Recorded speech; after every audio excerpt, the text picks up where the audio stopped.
Okay, well, welcome back. It is still November 3rd, 2025, but it is 1:30 now, and we've continued our morning meeting to this afternoon. All five commissioners are present. Commissioner Jordan is on Zoom this afternoon. So we have more budget discussions to get through. So we are so excited, and we're not letting Josh pick all the decisions. I cannot be blamed if it doesn't turn out perfect. Just want to stick with his picks. So we'll still be You have discussing. to go around and make everybody talk first. Apparently we want to overspend. That's what Mr. CUNY is saying. All right, that's fine. You ready? Ready. So a little follow-up on the items from this morning. With regard to the e-discovery. Ashley and I, From the big technology sheet. from the big technology, $100,000 public record software.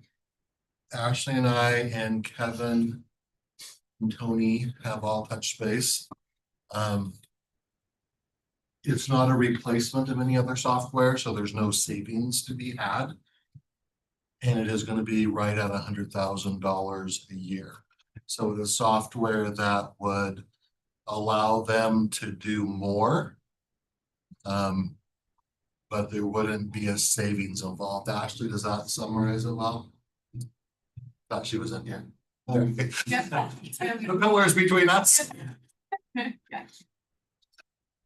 So do you want to make a decision on that one here and now? Do you want to just revisit it? So, okay, so just a second, I just want to make sure I'm clear. So this is a $100,000 a year annual expense. So if it's for time efficient and all of that, like, is it reducing future FTEs? Is it not? I would say it would reduce the need to hire additional FTEs. I think the case would be made. They're understaffed now. So I don't think they would say give up an FTE to offset it. I would say that we continue to see our number of requests come in more and more every year and at higher complexity. This software allows us better access and search functionality that would allow our employees time to continue focusing on their growing cases. There are many departments that are hundreds and hundreds in their inbox waiting at this time. So I don't think it would reduce a head count. I don't even know if I can tell you that it would mean we never come ask for a head count. But what I can tell you is it pushes the needle out further for probably how soon we would need people. We'd be able to be more efficient in what we're doing in all of our departments, including sheriff's office, public records, prosecutor, that all are working in this space. And so hopefully it would give them more time to be able to keep up with the increase that we continue to see year over year. Okay, so then I guess if we approved it, we'd be approving it into their budget, but this is not, I wouldn't consider it part of an IT cost. It's just a department That cost. says more just an ongoing operational cost. Description. With Kevin, it's more plug and play, not a lot of Right. IT to get it set up. But what We we would need need is- to do 2 years to start because they would be applying it to our current contract. So it'd be for 26, 27. Right, I just want to make sure it goes into their budget, so that way, as we look at next year's budget of 27 to 26, it's already there. And it is just part of their, It could become part of their base budget. Yes. target. so, if we need to do it, so. So then it's really moving it from up here on the technology side down here to The the operations. spreadsheet that we're working on right now. Be 100,000 out of your unallocated. Yes. Yes. So, I mean, I'm happy to do that, and we need to then see where we come out with at the end. So are you hearing yes right now? Before we come out, is that what I'm hearing? What does it do? Exactly. I mean, I've heard it makes it easier. But I mean, what does that mean? It's an advanced AI to do a lot of the searching for In email. Emails. Yeah, I believe it's emails. related to Outlook and the public Okay. records requests for people's emails. It would save a lot. Right now, most of the time, and a lot of the time is getting reviewing video to find the right segment of footage. So Does this this help with that, with the video side? it would help with the other side to free up the time to do the video side, which is the big time suck. Believe most of the video stuff is all Axon, and this is probably not related to that. So looking through emails for any documents that would be relevant to a request. Yeah, the functionality is called Microsoft e-discovery. So basically all things Microsoft, we're better able to go on and run search functions and find similar documents, similar things. Where right now you have a person like trying to come up with search terms, check all these areas, then comparing all these documents to make sure the redactions are all the same on every single thing. So it just creates efficiency there, which then to Jeff's point, if we have efficiency there, we're hopeful that frees up time to work on things that we don't have things like that for, like the videos. Yeah. Well, let's pencil it in, see where we're at the end of the exercise. Right at the end of the page, I'm adding on my little side thing here. we can revisit when we get to the end and see where priorities have taken us. It's there. That sound like a good plan? You're putting it in pencil, not ink. At the very end to revisit Got when it. you see Once where revisited, yes. the available. Yeah.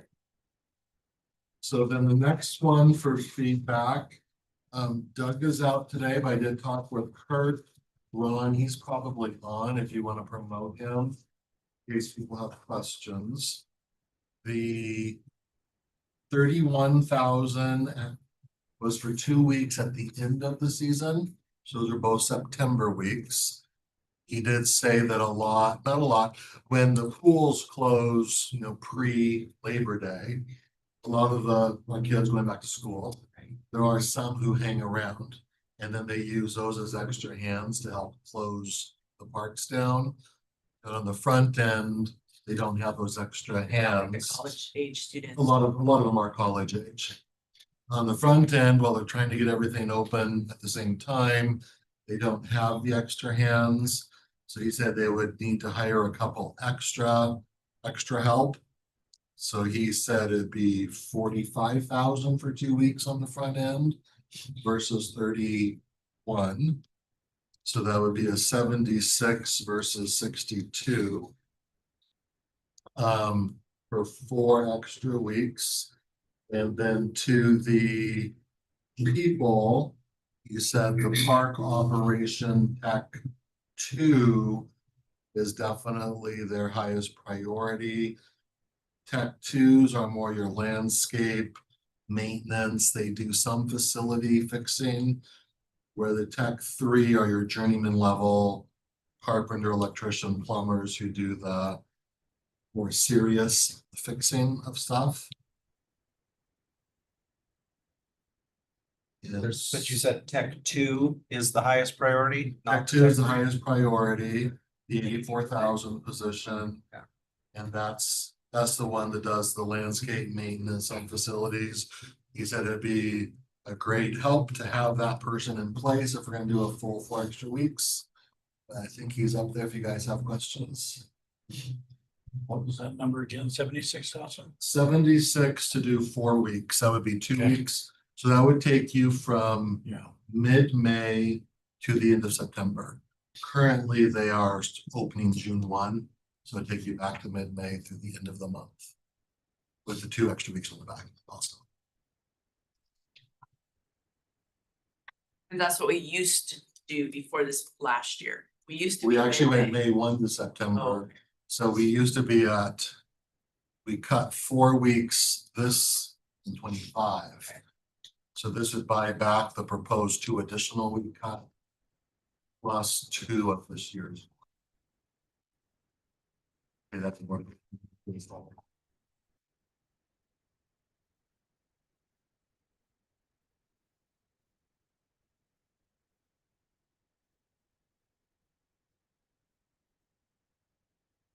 Their top priority is the tech 2, which is 80.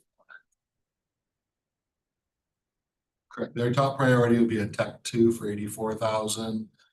Talking this morning, your top priority, collectively speaking, was looking at 4 weeks. We thought would be 62. It's actually 76. If you did all of the above, you'd be at 160 even. Read is a possibility for all that. Re would be a possibility for all of that. But just if we're, I mean, I guess, what's if we did 6 and 9 with the extension? I'm not looking at 6 and 9 with no extension. with the extension. With the extension is 160. I think if we're gonna extend it, then we're gonna look at funding to make sure we do it right. And I'm just thinking, because again, we've got additional parks that are coming online. That are gonna need to be landscaped and maintained. I feel like Doug's actually on Zoom. Sorry. My eyes aren't as good as they once were. Here I see Mr. Chase. Oh, you had today off. Yeah, so much for having the day off. So we were just discussing kind of, your priorities and, I know Commissioner Kearns was wanting to prioritize extending, the season. And so what would that mean to you? Well, in connecting with Kurt, it looks like Jeff has covered it perfectly. Kurt and Brennan ran the numbers for the front end. And we would be we would be able to do that mid-May through the end of September if we were able to restore and retain the Tech 2 position and then had the extra dollars there for the extra help that would allow us to accomplish that at the lower level of service. And lower levels, what they already talked about, only the permanent park benches, of course, will still be there, but they would be bringing out the ones you can move around. Right. Yeah. We'd have you wouldn't see as many picnic tables out in the field. There'd be a reduced number of garbage cans out, but there would be garbage cans, and the restroom cleanings would be reduced to about anywhere from 1 to 4 cleanings per week. At that reduced level. So everything is open, it's functional. It just, we're a little more susceptible to our visitors and as far as how long they stay clean.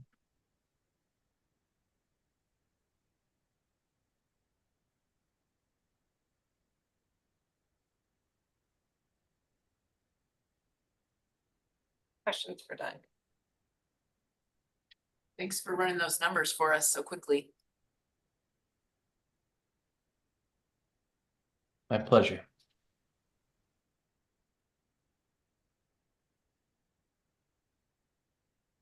That's the well. I'm interested in funding both, but I think if we didn't use, I just think we're gonna be challenged if we don't use the REIT. How about we get to the end of the spreadsheet, we mark the things we know are, or we have a consensus, or we at least have 3, and then we come back up and then go down and fill in based on what the total remaining is at the bottom of the spreadsheet. Because if we start plugging in these things that we're lukewarm to, I have fear we get to the bottom and we're gonna be negative. Let's lock in the things we know we have agreement or strong support for, and then come back up to these things that we're sort of on the fence about. How's that? Okay, I mean, I I would would still think finish kinda- it today. I kinda still want to keep get the whole thing done today. a second line of that, yes, We'll come back Because- around. because we could, and, I mean, because I'm in if we want to extend the opening, but I would want that Tech 2 position, so I'm at 160. And probably see if part of it can come out of, Well, if nothing else, we'll have probably a rediscussion at the end. Yeah. So we'll just have that on the loop back. Penciled in. Perfect. Thank you, guys. Yeah, thank you very much. We appreciate the consideration. So then so then we're on to planning.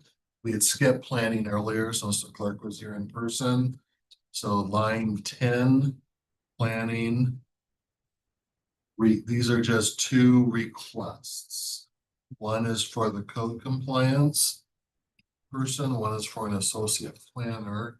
One thing we had talked about internally in our office was, I believe, code needs changed for compliance person to enforce. If that's correct, I don't know if we want to revisit that in a amendment in the future, when and if that gets done, and if that information is not correct, I apologize. I think, are we looking at updating all of our nuisance codes? I thought sooner than later. Yes, Matt and I have chatted about that, and his team is pretty close to proposed changes to the county code to come back and share with you. You all have said, yes, let's go look at the code changes, and let's go look at how we could fund some code enforcement positions to help us be more successful in dealing with these nuisance complaints, whether they're zoning or building related, even other stuff, so.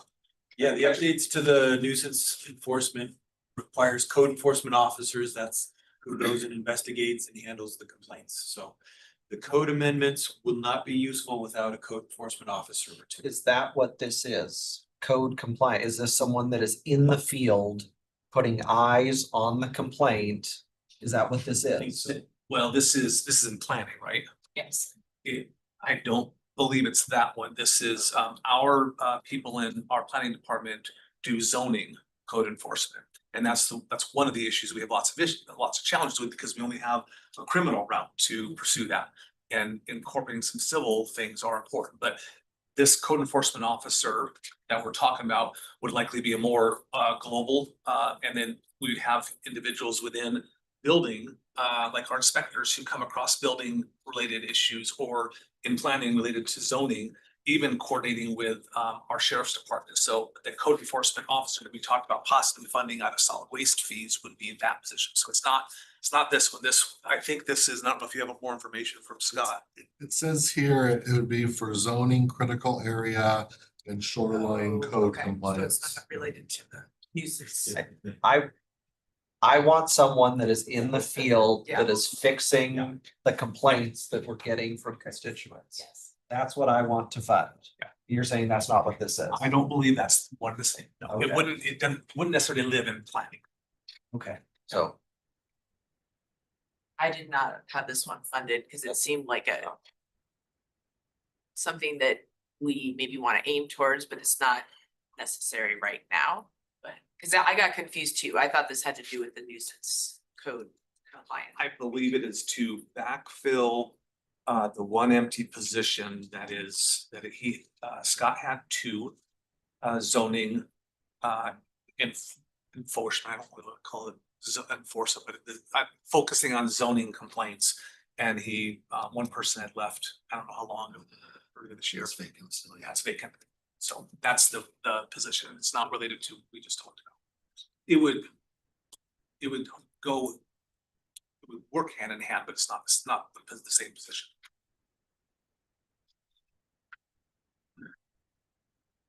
So we have one FTE currently who would be able to look at zoning if we did implement some nuisance codes to determine if something was what the zoning was, so the compliance officer could go out and enforce. So we have one FTE. I think we should get going with the project first, see if we need to add another one. That's what I'm thinking. So too. And our, When we talked about it coming out of wastewater, be part of. Different funding sources. Yeah, but you would probably need someone in Well, planning though, better that understands. Probably. yeah, you do still need some subject matter experts in those areas, and that's what our person is on the zoning code itself. Just like our inspectors do a lot of our when they have time, they do building code related complaints and issues as well. Our field inspectors. So. Yes, because I mean, obviously I've got complaints coming in my office that I should be sat down with very nice lady, and Mhm. I told her we were working on this and we're gonna try to get this taken care of. Yeah. You know, cause I mean, you know, as the complaints were happening, and she didn't wanna, I mean, she didn't want a criminal act to her neighbor, but she's like, I need him to stop doing what he's doing, it's not. And we're all finding that with constituents, and so we've gotta get to that point, and if we have to ensure, yes, we do have someone who can go look at that, which we do now currently, but we don't have anyone to really enforce it. That we have good tools. Yeah. To enforce it in a more And, timely manner. and yes, and we may need someone who, I think the problem was the job description, they have to be a planner For zoning. for zoning to be able to go out and look. I don't know if that's, we have to have that or not. I wasn't under the impression it had to be a planner to go out and just. A lot of these things are nuisance related. They're not zoning ordinances or building, or you've got building inspectors. These are really nuisance, You know, so. a lot of it's kind Right. of, they're complementary, so Not wanted it to be a planner. you need. People who know our zoning code, you need people who know our building code, you need people who understand, vehicles, junk vehicles, and all that sort of stuff. And you need a holistic code enforcement person who will be reaching into those subject matter experts to help resolve on these issues. So the code enforcement person, we don't believe has to to have a planning background. Yeah, I would agree. I don't think they have to have a planning background. They do have a- And that one, again, we'll come back and brief the board here at one of our upcoming briefings. And not expecting it to be a jet fund impact. Okay. So I'm hearing we'll pass on this and we'll focus on a person who can handle nuisance complaints. We Yeah. believe would have a non-general fund impact. Very good. Excellent. We've already done clerks. That takes us down to line 13-14. District court, both are more policy. Their first request was to roll unspent salary into next year. We believe that we don't want to go there. Everybody would want to do it.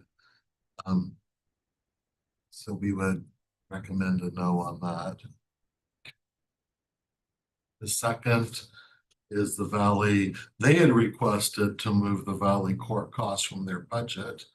However, that created a broader discussion on whether the Valley court is needed.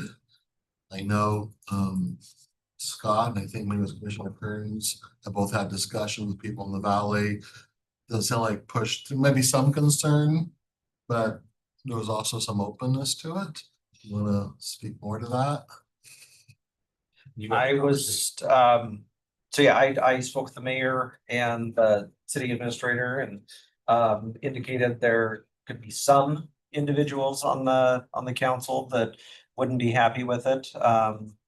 But it did not seem like there was any indication that it would be a majority of the council. We're gonna be upset with From a this. space standpoint. And they would that like it. that was another thing that they said they are cramped for space when it comes to the precinct for the police department out there. So they actually said if that courtroom went over, if we no longer held court proceedings out there, they would easily expand into that space and utilize it for the Valley PD out there. There's a $75,000 rent. And we're assuming about 150 on Security. security, so 2 to 2.25. You wouldn't realize all of that this year. I'm sure there's a 3 to 6 month. 180-day notice. So a 6-month notice if it was triggered, but it would be like as you roll into 27, you probably realize at least 100,000 savings in 26. If the decision was made to bring all of the court cases downtown. From what I understand, right, it's the cases that are when you get a traffic ticket, hours, yeah. That's the bulk of But it. but anyone, if you get a traffic ticket here in the city or in Liberty Lake or anywhere. So Right. people are driving from all different directions to go. It's not just Valley constituents. Okay, that's correct. I mean, I'm open to the movement of getting rid of the lease and seeing if we can consolidate, but have we done any further research on whether we can accommodate all the cases here? Well, the judge who's out there a couple days a week is here the other days a week. So that would tell me the courtroom here is available and the judge is out there.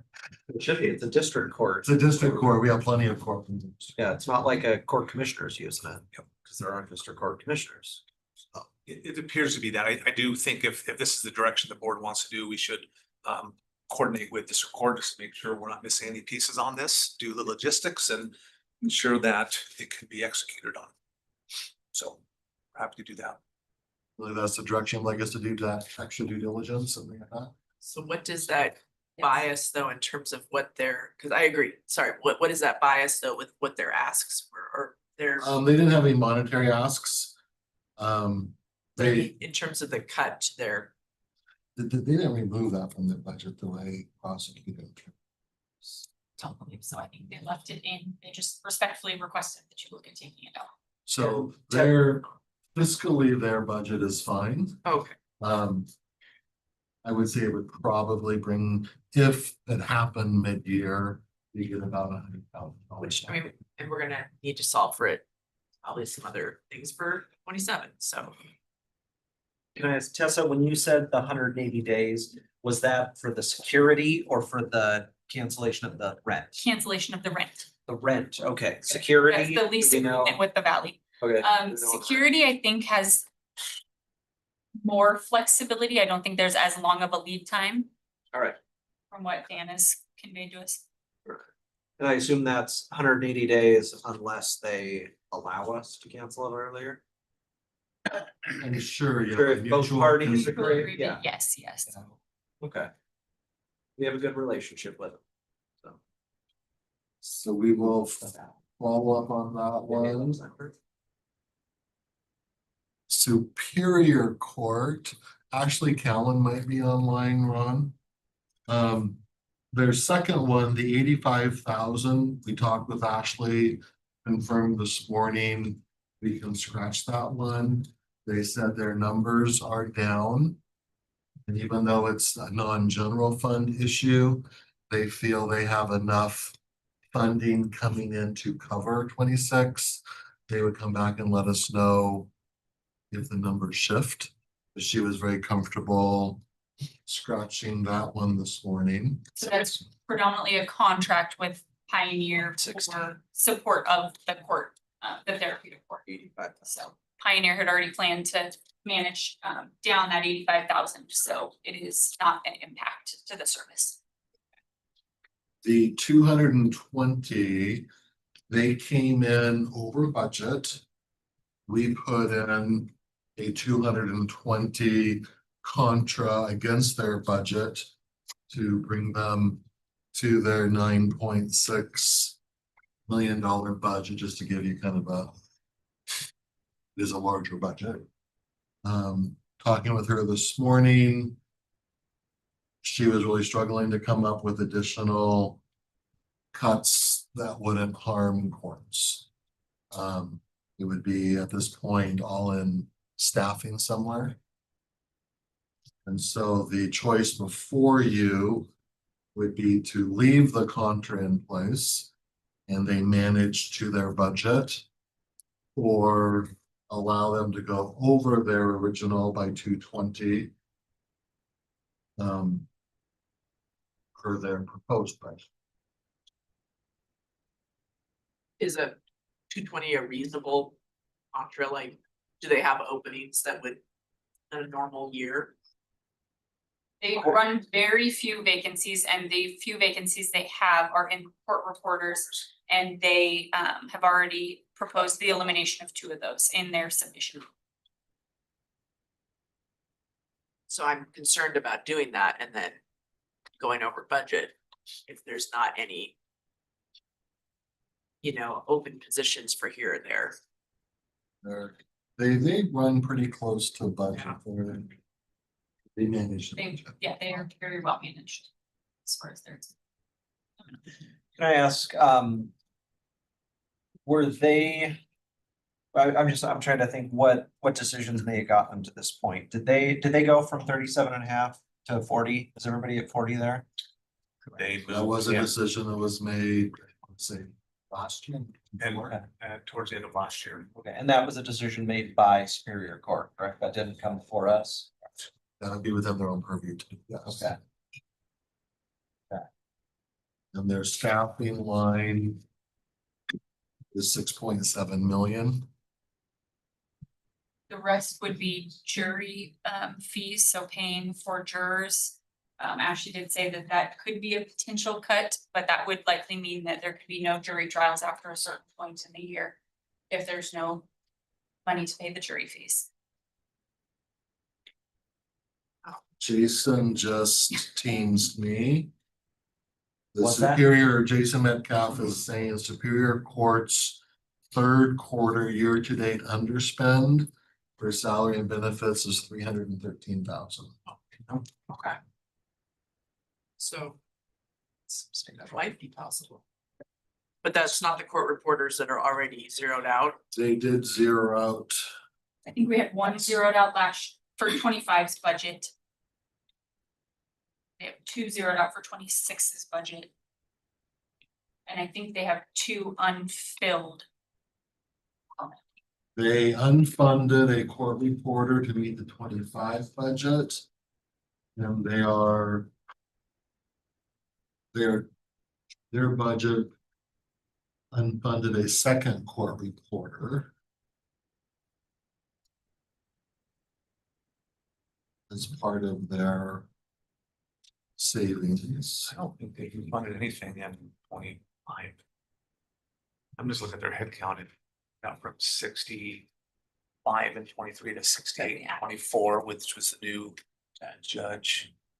Their clerk and maybe their court. There are three positions and And it's JA. and it's still a 68 and That was until 24. in 25, I'm trying to forget. because it didn't start till January. I don't think so. No, I think as soon as we approved, I think someone was appointed mid-year to fill that 24. I don't think we were able to run it back to the following January. I thought. I thought it We started were in mid-year. January. The mid-year Are you should have been sure? that long. I think it was mid-year 24. Yeah, mine- Ashley would know. Oh, she's on. Ashley, when did the 14th judge start? Beginning of 2024, you approved the 24. position in May of 2023. They started beginning, okay, I thought it Yeah. was mid 24. Wow. Not 25. Time flies. Cause you thought it was beginning of 25. thought- It's alright. I thought it was mid 24. It was early 24. Oh, Is there a way to look back at 2024 to see what was unspent at the end of the year? Cause that would give us a sense of that 300,000 is normal or abnormal. Cause if we could do it with a contract. But I just don't know if that's just where we are today is realistic.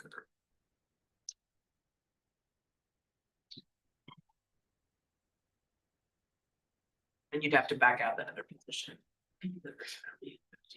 So Ashley, as you reduced court reporters, then, yeah, give us your recollection on that. Well, as you know, the court reporter positions have been really hard to fill. And so that's why we thought it would be prudent to just unfund them, since I'm not sure that we will be fully staffed at any point during 2026 for that position. We have, like all departments, have had quite a few employees that are out on, the state leave, which has helped us have unspent funds at the end of each year. But those are it's hard to predict. I don't know when somebody is going to be out on leave. So the 220 would be would be hard. I mean, we had already come up with about 460 that we felt were realistic to tighten our belts and still have all of the required parts of the court remain functional. As you recall, we lost the 2 positions with the loss of the Becca grant, even though that work continues. And so I went from what I would say very lean a year ago to now even extraordinarily lean, because that workload just has not gone away. So we could roll the dice and see if the 220, if we can absorb that. We really felt like the 460 that we had proposed was doable, just unless there's some unforeseen cases that come down the pike. We had 260 jurors here today, which if you heard that it was hard to find a place to park, it's my juror's fault or your juror's fault. So, but I know that you're faced with really tough decisions. The 220, I would anticipate needing to come before the board in 2026 to request funding to maintain our required duties. Ashley, we had a conversation a couple weeks ago here. I don't know if you were listening in. What technology tools are available to the court as far as court reporters? I mean, you're saying it's difficult to find them. I mean, I assume it's only going to get more difficult. So, I mean, if you're faced with a situation where you literally have no court reporters, what does state law allow you to do as far as technology to do that job? Can you have cameras in there that can fill the role instead of a person? Is that up to the judge? Is that like, are you allowed to do it, but only if the judge wants to? Are you forbidden from using technology? I mean, what are the laws in Washington around that? We already have to rely on technology to record court hearings each day, and sometimes court trials. I actually just had a tech firm come out, this lovely old courthouse is fantastic, except for when it comes to acoustics. And so in order to fully rely on technology to record serious court hearings that probably will go up on appeal, and if they can't create a transcript that fully can hear, you can really record all the things, then we're at the risk of we'd have to do the trial again. So I had a tech firm come out and tell me what it would cost to upgrade the AV in all of my courtrooms, so that there would be no dead spots. I wouldn't be in this spot where only 5/6 of what is said is actually recorded. And it's like 110,000 per courtroom, which I was shocked at that price tag. I was shocked. So I think that we already do rely on tech to record our hearings. We just prioritize, a trial. We want a court reporter in there because it is the best way to make sure that you're getting a transcript that will stand up through the appellate process. A lot of preliminary hearings can get by with the audio recordings. The more that we rely on technology, the greater the risk is that we're going to have to redo things because the appellate transcript won't be good enough. And that's defense or prosecution, either one that would challenge. Yeah, or civil cases, anything when you take it up to the Court of Appeals, where a transcript is required to be produced. And if there's a lot of inaudibles is what they call it, where the transcriptionist can't hear what is being said well enough, they can't just fill in the blanks. I mean, I do watch the VOCC. I like to, especially right now, know what things you're discussing. And like the AI on the YouTube, it would not stand up to appellate level scrutiny. I mean, AI or technology, it fills in gaps. It's just not what the words really are being said. And when it's a court proceeding, I would say that the risk is pretty high. And again, courts across the state in Washington have maintained trying to keep court reporters, which is part of why it's so hard to recruit them, because as we know, the other side of the state pays more than we do, and that's just a fact. But we already do get by with technology. It's just not good enough to not have court reporters. So I think there always will be a blend of hearings that we will rely on recordings and ones that we really believe need a court reporter.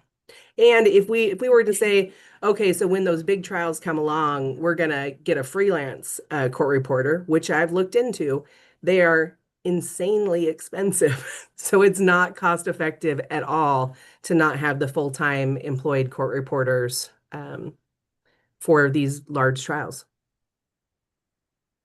Okay, thank you.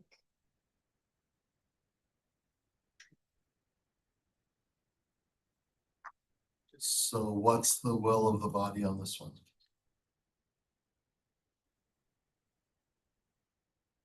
I think they're trying to make the cuts. There's just some places we just can't cut. I would think with their underspend this year, I mean, I would recommend that we go without this, and if they run into a pinch at the end of the year, they come in and we do a budget amendment next year. I mean, I haven't heard anything that said they can't do it. I mean, she said it could be tight, might not be. I mean, look at the number of folks we have that are out on FMLA across every department. I mean, it seems like it's the norm. Yeah. I mean, there's a lot of people that said this was gonna happen when the state said we need this, and it's coming true, and, you know, if they come in at the end of near the end of next year and they're in a pinch, we're not gonna say no. But I'm not convinced we have to do it as a part of this budget. I think I would go without it at this point. And we'll make them whole if they need it next year, but if they don't, then great.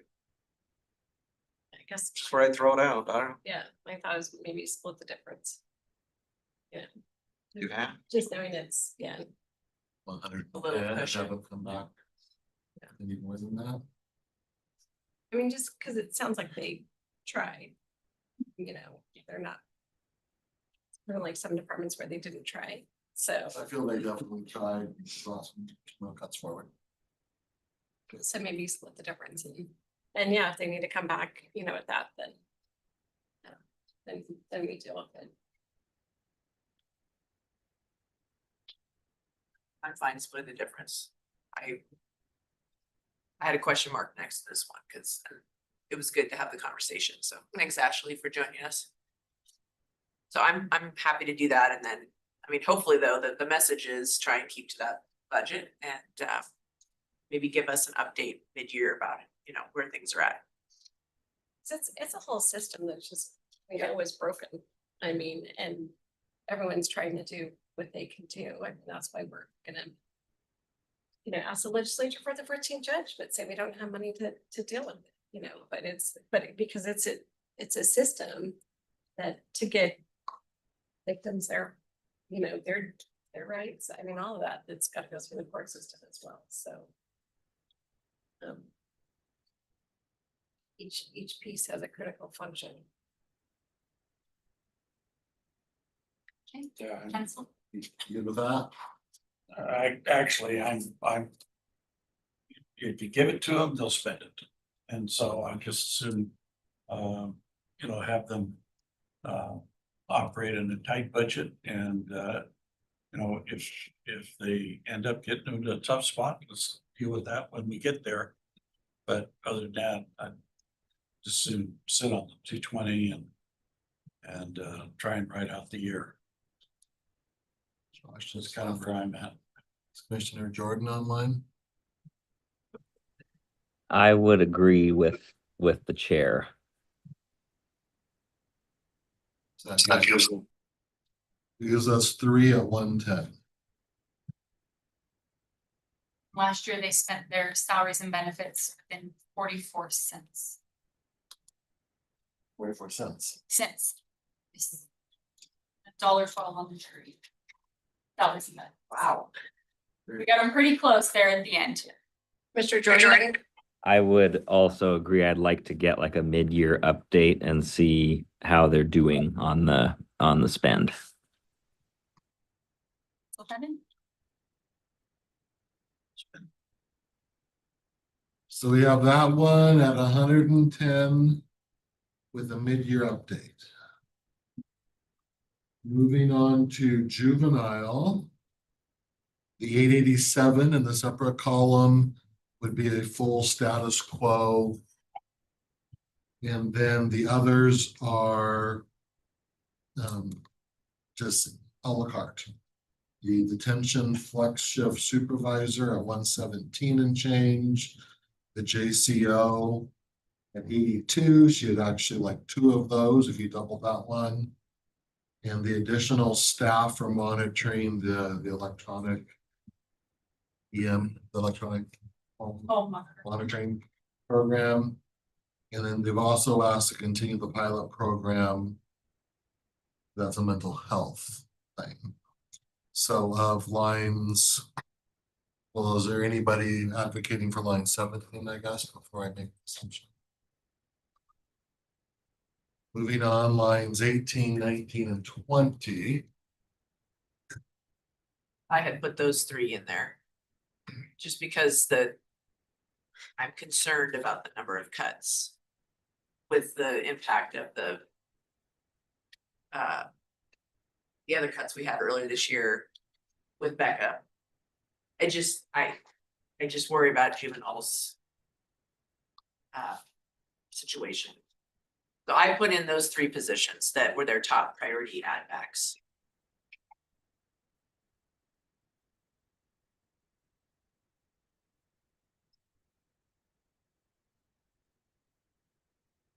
Is continue the pilot program, that would be through mental health sales tax though, right? Correct, that's the mental health.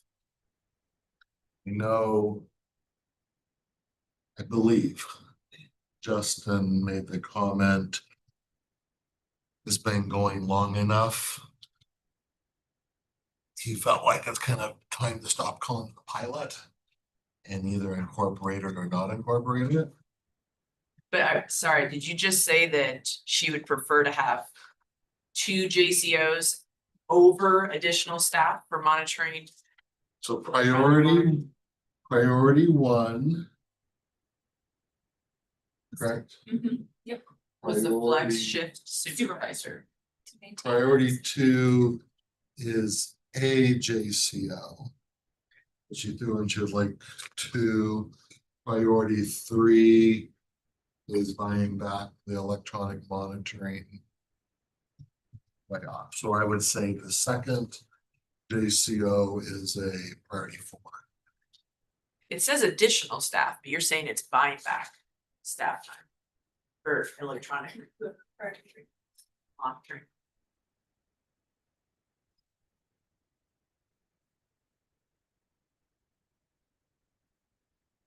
This calls it a layoff here. Right. So I interpret that as stopping the layoff. Don't know why we chose the word additional, Okay, not a new to maintain. It was maybe the better word. so maintain staff. All of these are cuts to current staff. These I do not know right off is if they're currently filled or not. Corey, if you're listening, please jump on.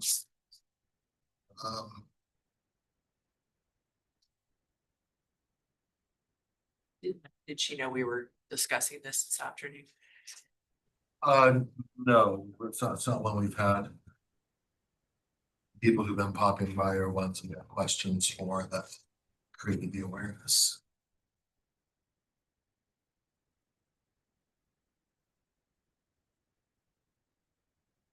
So we have lines 18, 19, and 20 on the table. Any other thoughts?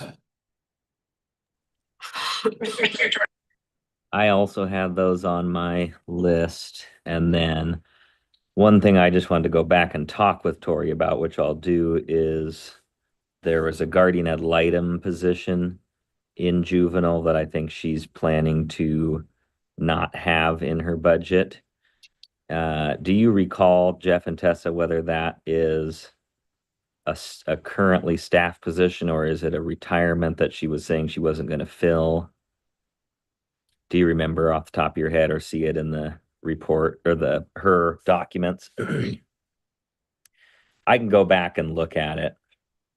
But anyway, what I was going to say is I'm just really, unless she's got a really solid plan for that, which she may, so I'll go back and get more information. I'm also just really concerned about losing those positions because they really help to keep kids safe in the community and have eyes on kids who are in foster care and are facing really difficult situations. So I'm just verbalizing that this whole budget is really tough for juvenile court, and that's one I'm particularly worried about as well.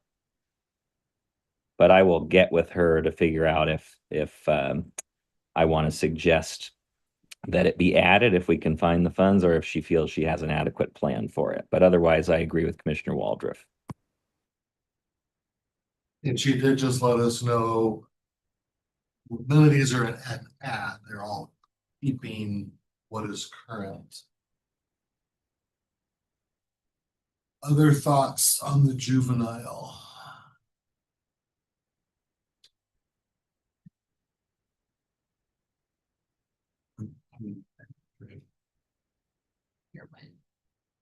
What'd you say? I'm sorry. I'm a no on all three of them. I didn't put any funding on my list.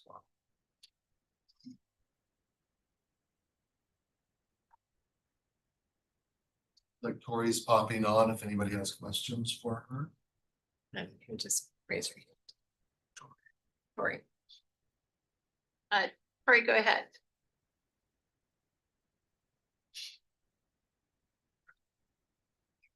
Let's see, we're just trying to get you in. All right. Well, that took a bit.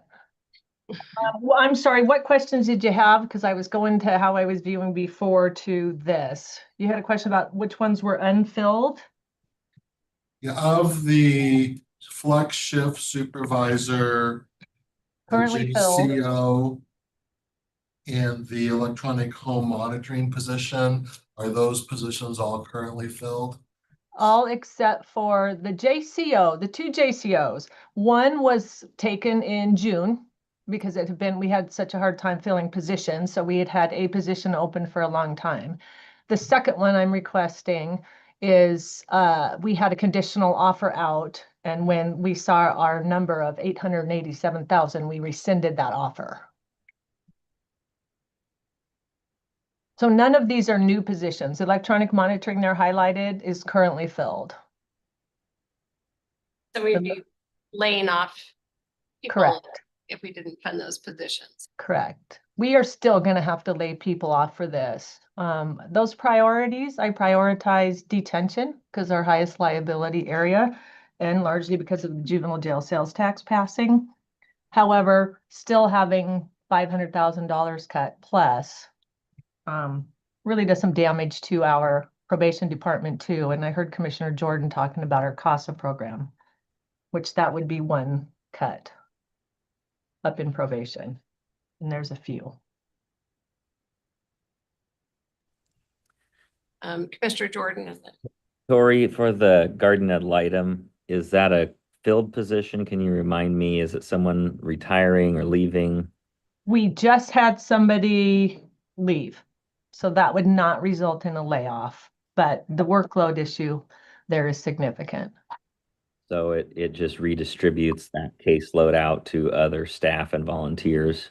Yes, which takes away from our unique and recognized nationally team model in that department.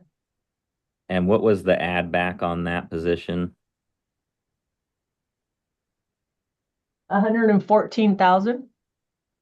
Okay, well, I would be in favor of adding that back. ask the right questions? Tori, Yes, if the staff that's monitoring the electronic EM, I'm assuming that's electronic monitoring program. correct. If you didn't have that staff person, what would happen to that program, or what would your plan be? Well, we would just reduce the monitoring. So more kids could quite possibly end up in detention. And Spokane is unique because we have such a quality program in EM that we can put some pretty high risk kids on and get them reengaged in the community. But yeah, we would probably have to stop our Sunday coverage and then stop our community service program to add extra help in there on the weekdays that person is currently covering. My question, I know we're looking at, for adults, looking at private companies that do the electronic monitoring. I was just Mhm. whispering with Mike here about, I mean, we can look and see if they do juveniles as well. You know, I mean, if it's something that we outsource, you know, I think it's something we need to consider, especially if we're looking at it for adults, why wouldn't we at least look at it for juveniles? So I don't have an answer right now to know if they handle juveniles. Mike said he'll dig into that and see. Do you know, Tori? Oh, I'm sure there are some. It's always worth mathing out. My concern would be the quality. A lot of them do not do 24/7 on call constant. It's come in the morning and see what happened over the overnight or through the weekend. And when misdemeanors, I don't know how many felonies go on in the adult system. I don't think there are many. I haven't been familiar with adult EM for quite some time, but we put felony kids out. Our staff know these kids and engage with them. They're out doing home visits. They go to the schools. They know the kids. I'll tell you what, if I'm going to have to work electronic monitoring, I'd rather work on the adult side than work with adolescent brain development. It takes staff to engage these kids and keep them safely in the community. But always worth mathing out. So can I ask this? With the total, so if we were to buy back some of these positions, just these three that you have listed, although I know Commissioner Jordan was suggesting a fourth, how many people are you gonna lay off if beyond that, just to know? You said, because that wouldn't cut, that's only about 300 to 400,000 Right. of your total cut. We had the one staff that left due to pay, and we have another one with some financial dynamics or family dynamics, I'm sorry, that is recent. So this would put us down to only one layoff with the dependency position bought back or filled, however you want to word that.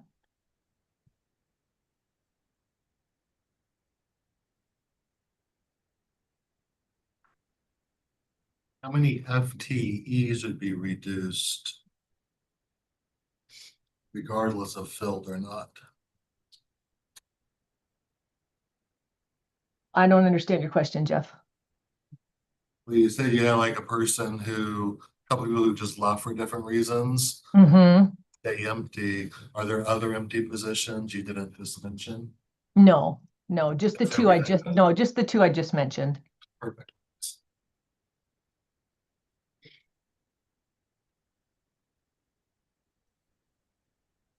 So I've heard two speak to 18, 19, and 20 with the possibility of also looking at the CASA program, the guardian ad litem. Anyone else speaking to those ones? Well, I mean, I would say I know we need 18. Just seems like having, yes, gone out and been an advocate for the juvenile detention jail 110. I don't want to put ourselves in a bind that way on liability. It's just with the SECA funding going away that the state has produced, and it's hard to fully fund everything, so. So you're saying line 18? Yeah, the maintenance, because this is in her, Tori, this is in your order of most important. Correct? Yes, yes, and I will say 18, 19, and 20 are all funded. Well, I know it goes into the general fund, but those all fall under what that's covered under the juvenile jail sales tax. Right. Yeah, the line 18 was listed as priority 1. 19 is priority 2, and 20 is priority 3. I've heard a third yes on line 18. At this point, that's the only one I'm hearing a third yes. I think we need to look into the electronic monitoring to see if we can outsource it or not. Make a shot on that one. Look into. Is that something you can check on for us, Barbara? Yeah, I'll do that. Tori, do you have a model of what your EHM program looks like, full-time staff, et cetera, and the cost behind it? Oh, definitely. Can you shoot those over to me so I can show? Sure. Yeah, so Tori, the question is on 20, it is saying additional staff. So I mean, it's making it sound like we're adding staff to it. No, that's not. It says I'm looking on 20, it says maintain staff for monitoring EM program. No, ours says additional staff. for monitoring. Just change the word to maintain in the Yeah, live yeah. version. Oh, that's not additional, no? No, it would be a maintain. That's a wrong word on our part. Okay, Apologies. But yeah, to your point, Commissioner CUNY, I realize that the amount of sales tax that we get from the juvenile justice sales tax is not gonna go as far as it has in the past. But we were out in the community, Yeah. you know, extolling the high quality programs that we have that allow youth to not have to be detained and to be out in the community, hopefully receiving the services they need to be successful in school and elsewhere. So that's why I just feel, I mean, this is still, even if you just funded those 3 positions, it's over a $500,000 cut to the budget. So anyway, I realize we can't buy as much as we did a year ago with the amount of sales tax, but I think our community believes that those dollars are, you know, going to the juveniles and trying to keep kids out of the detention facility if possible. So if it's safe. so yeah, so I would do 18 and 20. Cause yeah, I mean, that's a big part of selling it. 18 and 20. Yes. Do you still want information back on private electronic monitoring? Yeah, I think we need to at least look at the options. If I may, number 19 is also in our detention center. A JCO is a juvenile correction officer. And just as a reminder, we're one of the lowest staffed for a county our size in the state.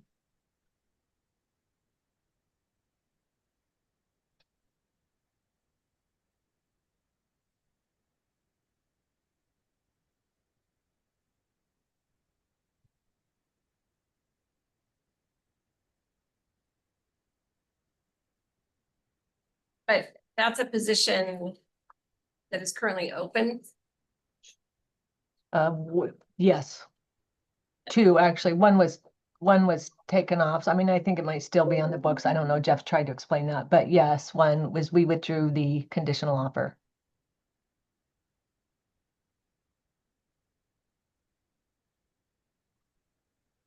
So the ones, we only ever took the 1 round.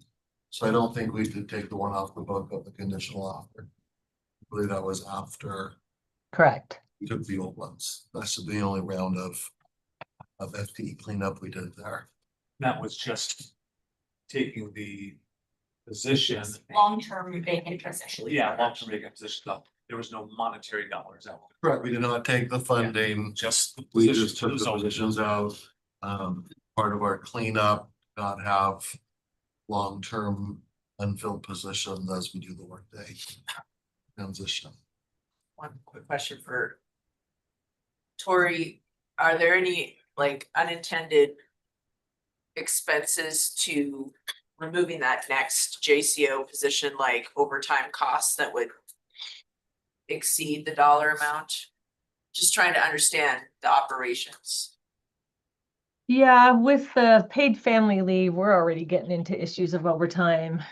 For example, we've had a cold, this sickness going around our detention center, and we're borrowing from probation, and they're short-staffed. And so, yeah, the overtime, and then we have to lock things down, which is against law. And the juvenile law is very strict on how much time kids can spend in the room, and we have to report that to the state, and we have to put it on our website.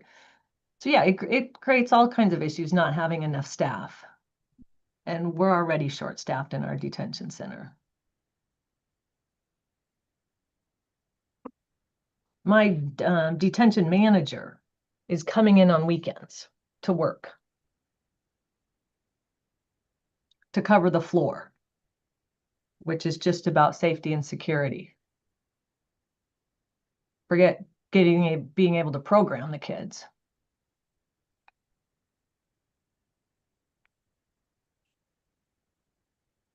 I think. So we're at 18 is currently filled. We will fund it. 20 is also currently filled. We will fund it. We come back to the mental health sales tax conversation a little bit too. Rather focus First on time. general fund today. Yep. We're ready to move on from this one. Or in pencil and we can see how we look at the bottom. I'll add this to the loop pad. And then where we land.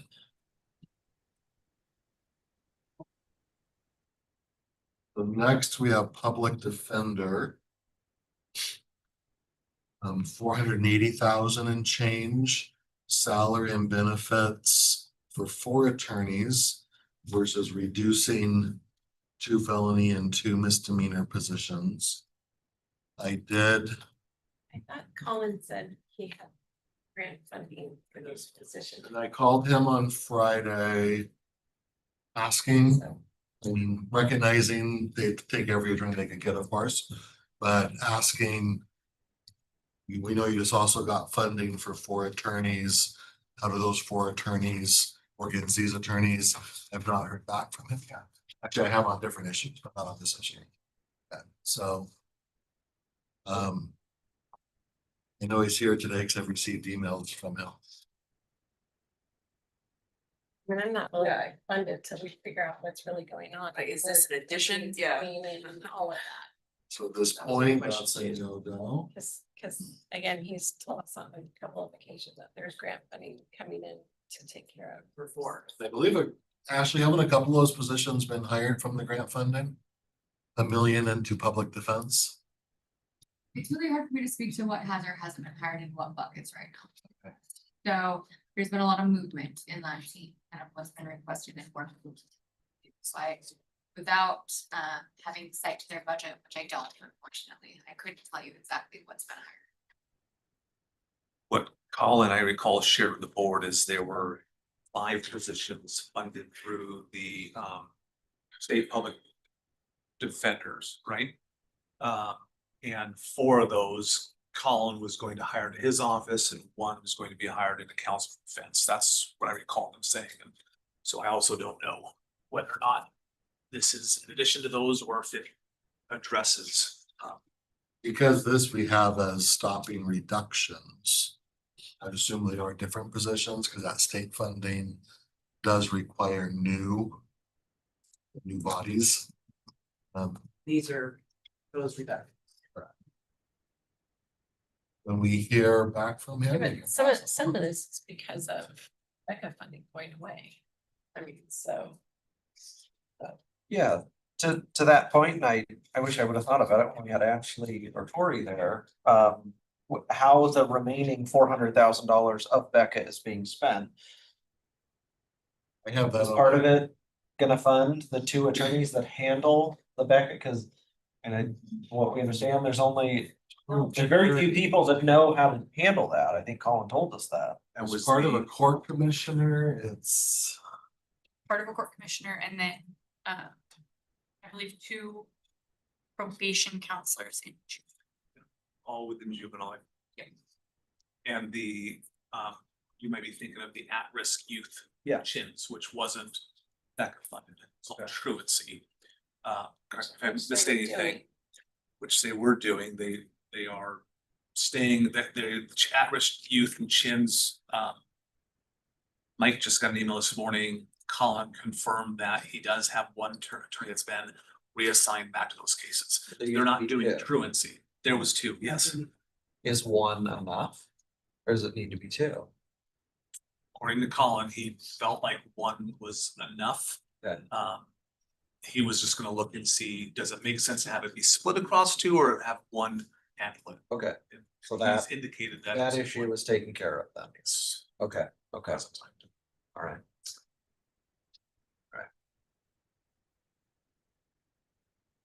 Madam Chair, I just got an email from Colin running some numbers for various budget scenarios, so he's probably been crunching math, because anyone's wondering where he's at.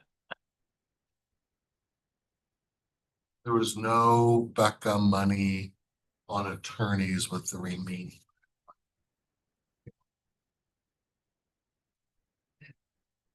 And my understanding of the Becca funding is that it covers at-risk youth, chins, and truancy. As a reduction, the state is basically saying, we're not gonna fund the truancy anymore.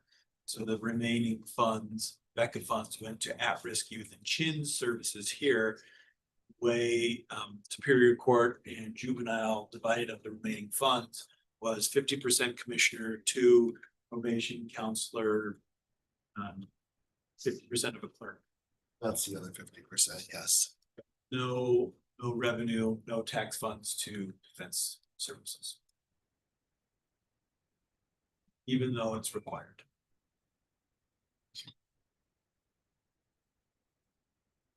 So then moving on to counsel for defense.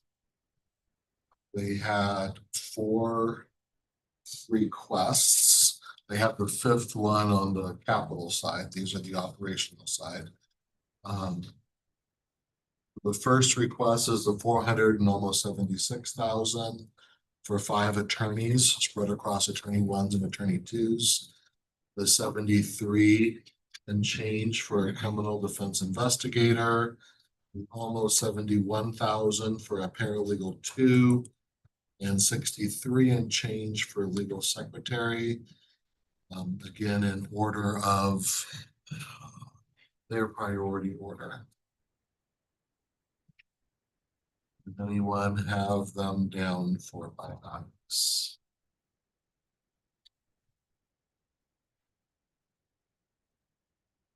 I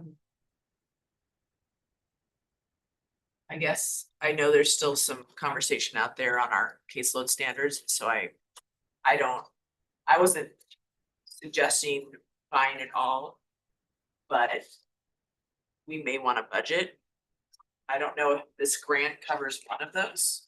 It sounds like it covers one addition. That's what we understand. So I guess I feel like we need some more information about the grant funding, what's left from other funding sources for the defense side of things.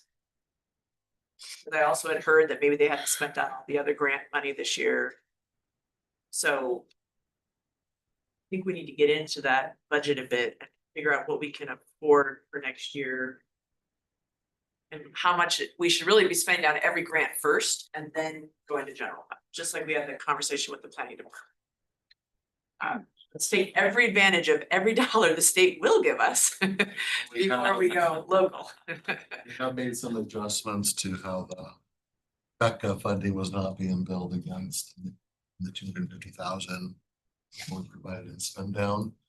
We've done some of that accounting, according to what you just said, using most restrictive funds first, least restrictive last.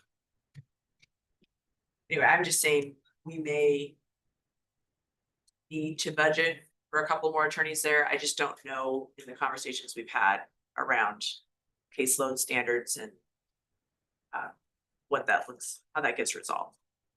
So we'll save that one for the caseload standard conversation, is that what? And grant review, we'll review the grants and we'll spend down and get some information on that. And I'm looking at CFT's presentation.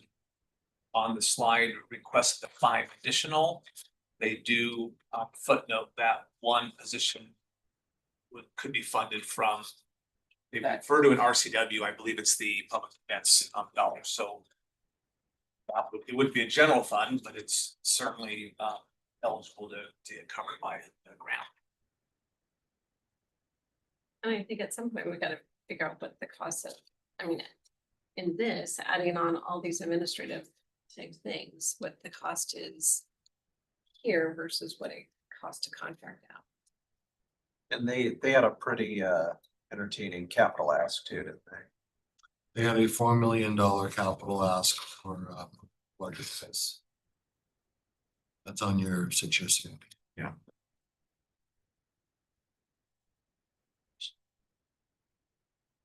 So at this point, we'll bring back a bit more info, but nothing as of this moment. Next is prosecutor. There's first one's kind of a policy decision, but it also has a budget impact. One way the prosecutor hit their target budget was by taking out the interpreter fees. The board kind of provided feedback. If the interpreter moves out, the money moves with it. That's what I've heard on feedback. So there's a $300,000 hole, so to speak, like the Superior Court. If interpreter fees are going to stay there, then that means there's 300,000 that would need to backfill to keep them whole. There's a 470, 700 ask, 3 attorneys at about 156, almost 157 each, and then a 400,000 ask, written up in attorney 1 and attorney 2. Because it's 5 positions, 2 legal secretary 2s and a paralegal 1. The one is a backfill, the other is an additional request. Thought we would start with the interpreter fee conversation. Colin, it's yours, or I'm sorry. And the way it's in order of priority here, and 28 and 29 are essentially the vacancy. How we solve budget, and the 300,000 is the assumption we made. And so that 300,000 would be layoffs, where 28, 29 is just vacant spots. Sorry. Oh, no, you're fine. I just wanted to make my capital ask orally now. Not just. How many millions are you asking? Yeah. 10 At million. least more. So, no, and I know that when we took out interpreter costs, and that's why I think I gave some of you a heads up, just saying, hey, FYI, we're removing this again for the purpose of further discussion. This has been the request we've had for years, is that the interpreter fees, we've always been able to make it up via vacancy fees, right? So now we're in a position where we're talking about eliminating positions where we may not have that vacancy rate next year if positions go away. So that's my fear. So it's a statutory requirement that the county pays the interpreter fees. A lot of other counties, it's wrapped up in their professional services, byline, because we're required to pay the fee regardless of how many times a criminal defense lawyer talks to their client. They can talk to him 50 times. The prosecutor has zero control over that. We just get the bill and then it comes out of our budget line. And so to reach, I guess, the target budget that we reached, we're operating as if next year we will not have that vacancy savings that we've traditionally had in the event positions are eliminated. So my concern with that is that if we don't get any of our asks back or our ask backs and we don't have that vacancy rate, then we will be in a layoff scenario, mid-year, end of next year. So it's more of a flare, kind of an alarm bell to say, hey, in the event we're not building up a vacancy savings, we're gonna have to find out where that comes from. And just wanting to highlight that it is a statutory requirement that has to be provided for. The way that our county has envisioned it is that, well, it comes out of the prosecutor's budget. Typically not an issue, but this year in particular, it's going to be. In terms of the positions, our presentation was pretty clear. The positions have real numbers tied to them, because each position that we presently have vacant I have 2 in district court vacant right now that we're hoping to hire by the end of this month. But the open positions are felony vacancies. So each of those positions is over 100 felony cases that are not being handled per position in this moment. For the year, that means it's between 200 and 300 felony cases that won't be processed per open position. So that's what those numbers mean. Right now, obviously, with the attorney shortage, we're having difficulties filling the positions, but what I'm asking for is the ability to, even if the board were to make a decision, we're not going to fund them right now, is asking for the ability to come back and say, hey, I've got a person, we'd like to fill this, got a lot of cases that we need to process, be able to move forward. So I'm happy to answer questions that anybody might have on these particular positions. One of the goals that I have as a department is to try to do our best to educate the public, but also just our entire populace as to what we're doing, the impact we're making in the community, and also draw some awareness to the limitations that our criminal justice system is currently facing. And unfortunately, our state does not fund criminal justice as it should. So it leaves the difficult task to all of you to decide how to grapple with that. But I do think there is an appetite to change some of that, and it's just going to take a lot of messaging, and marketing's the wrong word, but just educating those in the community and across the state to understand just what we're up against. I get what you're saying. I want to start with the interpreter services. So the RCW around that does reference the prosecutor, correct? It says prosecuting authority. Okay, so my Most- assumption, and I can't tell you what year that was placed in the prosecutor's office, but my assumption is it's there because the prosecutor is referenced. If we pull that work or that duty and put it somewhere else, put it in grants, put it in purchasing, wherever. We're gonna take the roughly $300,000 with it. The way I've always viewed that is that it's tasked to your department with $300,000 and your department administers the program, not out of necessarily your budget, that if you weren't administering it, you'd have an extra $300,000.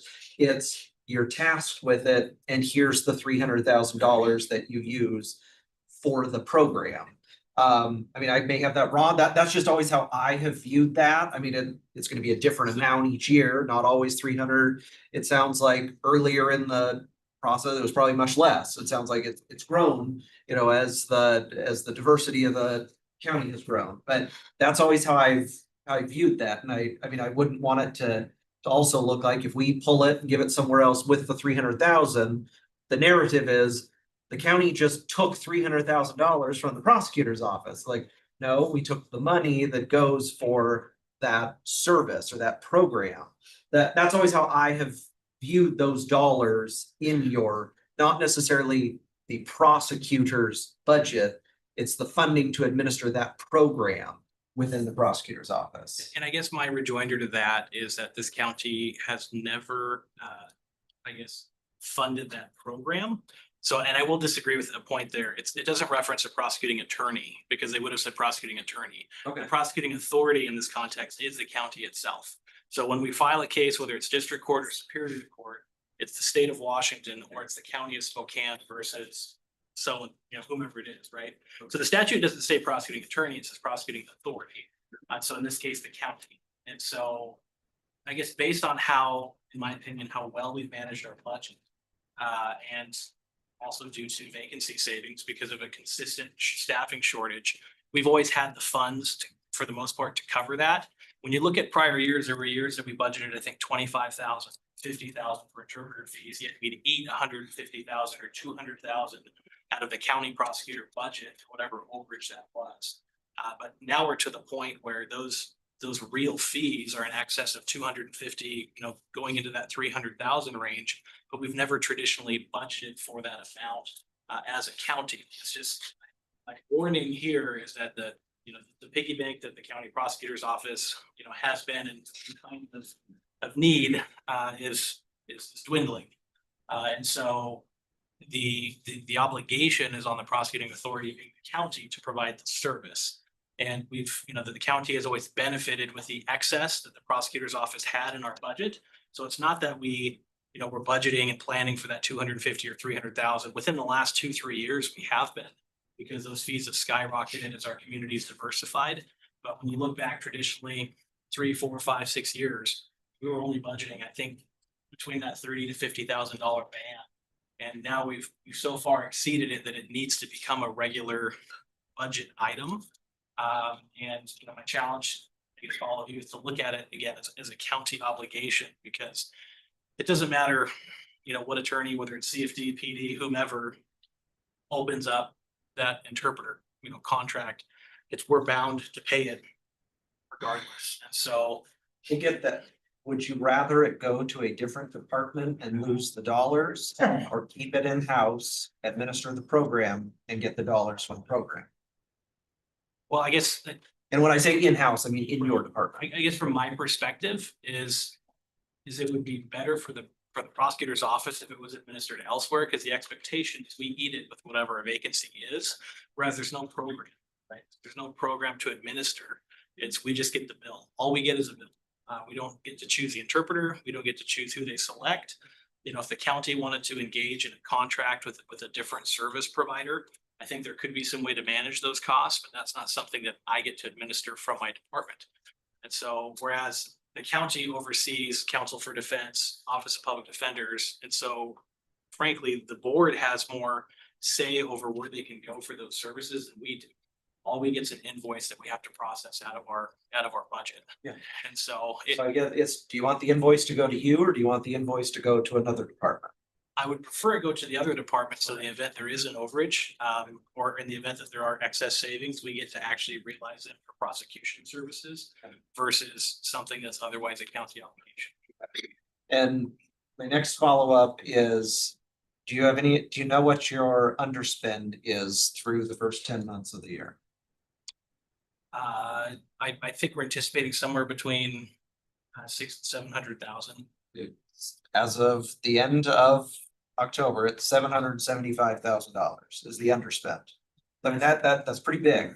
It is, and that's consistent with our staffing shortages. So at any given time, we've had 7 to 10 vacant attorney positions. So that's the challenge. I think my whole time here, the prosecutor's office has ranged between 4 and 775 at the end of the year. We're not even to the end of the year yet. We're already at $750,000. So I think what we're looking at though is next year, we're not anticipating the same thing because we're eliminating 9 positions that make up that vacancy savings this year. okay. Well, let's pause there. I'm hoping not to eliminate those positions. That's part of the discussion here, right? But If Colin just gives us a tip of the hat and leaves, we will eliminate. and again, that's we're budgeting for what we need in not even an ideal year, right? For a county this size, our office should have 30% more attorneys than we have. Just period, to do the business of the county, to prosecute crime, but we're simply not there. But we're budgeting for positions that were in existence 10 years ago. And again, due to this national shortage, when you look at the court interpreter issues, they can't hire a court interpreter in almost any county in the state. Same thing with prosecution. It's really difficult to attract. I've had many interviews over the last couple of weeks, and we're butting up against that tipping point again of, I'm going to go to the city and make 10 grand more. I'm going to go to Kootenai and make 10 grand more. So we're facing that again, where we're having a hard time competing with peer counties and peer municipalities, on that pay scale. So, I would submit that it's not right sizing to reduce us by 500,000, 600,000, 700,000. that's just giving up. It's just surrendering and saying, okay, great. We're not going to prosecute those 700-800 felony cases that those attorneys could do if they had the funding. So it's not unlike what we had at the sheriff's office, where we had a running vacancy of 20, 30, 40 people. Or you look at the jail where they have a vacancy rate, they can't get individuals in to, fill those positions. It doesn't mean we don't need it. It doesn't mean there's not criminals to be held or supervised. It's just we simply can't do it. So that's the place that we're at as an office is I need the bodies. I've got cases and we could do business a whole lot differently. Even with this vacancy rate that we have, we're diligently working to try to stand up a felony diversion program with our community services department. Meeting with Justin Johnson and his team to try to see what we can do to alleviate that. Having communications with Mike Sparber about trying to stand up, an ECR situation. But we'll get to a point where I run out of bodies to do it. I could have the plan, but I still need the people to do the work. And so we don't eliminate any bodies from your team, are you gonna be able to fill those positions? Because 7-8 years ago, it was the same thing we're seeing today. At the end of the year, you're $600,000 underspent in that office. I mean, it's always been that way. And is it gonna be different now? And I'm not trying to be rude. It's always been that way. At the end of the year, it's between, $4 and $775,000, now. I guess what I would submit is I think that's a good problem for you all to have versus getting to the end of the year and we're constantly asking for $1 million. We're constantly asking for I 7 get that, figures. but it's. And that was a philosophy, frankly, Mr. Haskell had that he prided himself in what he could turn back to the board. And there are times where I thought perhaps we could have done some other things like training or, bought a new desk here and there. But we did a lot with very little. We're continuing to On the flip side, the way to look at it is every year when we draft our budget, we're told the department needs more than it actually needs. That's the flip side. It's like, no, I spent less than I needed, but you roll the video back 12 months and it's, I need this much money because there's no way I can get through the year with the amount you're gonna give me. And then you could have, not you, I'm just saying, the office, and it's not just you guys, please don't, I'm not trying to pick on you, it's not just the prosecutor's office, but it's, it's at the end of the year, there are some departments that do come up short, but so. I would say prosecution in particular is a department that you have to look at like an emergency. You have to staff it as if you're gonna get and hit those numbers that we know we're gonna hit. I know for a fact that there are well over 1,000 cases my office won't be able to process this year. So we have to deal with those calls from law enforcement, from the community, from the public and explain, sorry, I simply can't process that. And so, it's well and good, great when we add 10 deputies here or, West Plains doubles their police department or the Valley adds 10 more. It doesn't change the capacity that we're able to process. So just because it's gotten easier to hire a deputy or a police officer, it hasn't gotten easier to make an attorney. Correct. And get one that wants to work at every level. But does having an extra 800,000 at the end of the year sitting there change that? Because it's a hard position to hire for. They're not out there. You don't, right? is that correct? The attorneys aren't there for you to hire. My hope so is we give you the money to hire an extra, 8 or 10. But at the end of the year, you still have the money left to hire those 8 or 10 because the actual bodies don't exist, right? It's a mix of multiple things. That's part of it. I would say that if we were able to increase our pay scale, we'd be more competitive or becoming less competitive than we were 12 months ago. But again, I have to be ready every time there's a graduating law class, right? So the February bar happens, here in 120 days. So we want to be prepared and able to hire from folks that hopefully pass the February bar. Then there's the July bar, right? We want to be prepared and hope to hire at that time in the fall. And so if we have to go through 8 layers of bureaucracy to get approval to open additional positions, then we won't be nimble enough to capture potential candidates. And so what I'm asking is to maintain that budget authority and hiring authority to fill those positions. And again, the fact that we have, these types of savings, again, is a testament to how much we're doing with so little.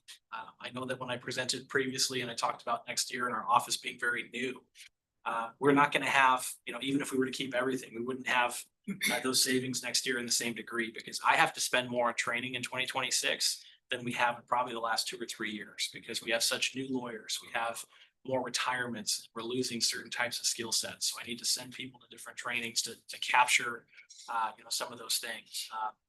When you compare us to other departments' training budgets, traditionally, we've budgeted, I think, 25 grand for training, and we rarely reach that. Whereas, I spoke with the major crimes unit, our budget for our entire office is not even 10% of their yearly. So we're hitting a point due to our experience level, we're gonna need to invest a little bit more in these folks to equip them to be able to battle moving forward. So what I'm submitting to you today is we need these positions in the same way that you need to make sure that your emergency room can process the people that are there. But if you were to analogize us to that, we're like an emergency room that's only serving a certain percentage of those that are coming because we don't have enough doctors to treat. So that's the position that we're in right now. And we're trying to adapt how we process our cases. We're working really hard on triaging cases, working with our law enforcement partners and making sure that the things we're filing, we can actually approve with minimal follow-up. So that's been a very busy endeavor with a lot of meeting, messaging, and partnerships with the city, with the sheriff, Airway Heights, Liberty Lake, to make sure that we have that connectivity, but they also know. I mean, I've had to send a couple emails a year that I hate to send. It's my mass email to all of our law enforcement partners saying, hey, I have this many vacancies. This translates to X amount of cases. If you're hearing pushback from your people on the streets, we have some limitations. So I've been doing my best to be very charitable about the support we've received from the board, which we have. But we also are up against this stark reality that if I can't hire people in at this rate, and more importantly, if they don't exist. And so I can't lose hope that they don't exist somewhere. I have hope that they are somewhere. We just, we're interviewing somebody from Arizona. We had a guy fly up for an interview from Texas. And they want to move to Spokane, to the Coeur d'Alene area. And so, I'm hopeful that we can capture them for prosecution and to get that from the jurisdictions they're coming to. But You don't want them to come up this time of year. Unless there's skiers. Only on a Unless very there's sunny skiers. day. Yeah. And the unless Silver there's- Mountain. There you go. President, you talked about it already, but just a little bit more about the pre-file diversion program you're trying to stand up. So we're already doing a healthy amount of diversion, pre-filing diversion, just in how we process or intake our cases. We just don't have a formal program where we're calling it something. But right now I had part of our team meet with community services to see, what types of programs we could connect folks to. Our hope is to have a robust, if not pre-filings to avoid taking up a case count, then at least very, very quick turnaround post-filing and get them engaged with the services that are available. And I believe that would make an impact. It'll make a bigger impact if we could address, some of our jail concerns. But that's a little harder problem to solve with the caseload and the PD standards. So that's an ongoing discussion we're having. I want you to rest assured, those are discussions that are occurring. We're trying to find ways to innovate to reduce that load. But, and you hear it all. You hear about the burden on the court system, the burden on the public defenders, and what they all don't see, no disrespect to our friends who are listening on Zoom, what they don't see are the sheer number of cases that we don't file. They don't have to deal with calling those crime victims, with talking to those law enforcement officers and saying, great, you submitted 50 cases, I can only file 20 today, right? And so those are conversations that we're having constantly, and we're just constantly having to triage, that. And so that is something that the prosecution has to bear alone, because we're the ones that have those conversations. We're the ones that have to do that messaging with our law enforcement community. Say, good job, that's a provable case. certainly we could, proceed forward with it, but I literally have 7 empty seats that I can't assign it to. And right now, with our existing caseloads, our attorneys are doing a heck of a job processing what they have. And we're doing our best to keep them on the rails too. Because when you look at what we have going through major crimes, through sex crimes, through property, domestic violence, they are doing a great job. We've had incredible results in court. We've had a lot of trials go out, but that's only the part that people get to see. They don't get to see that other part of those incoming cases and then us having to go through that triage function to find out what's going and what's not going.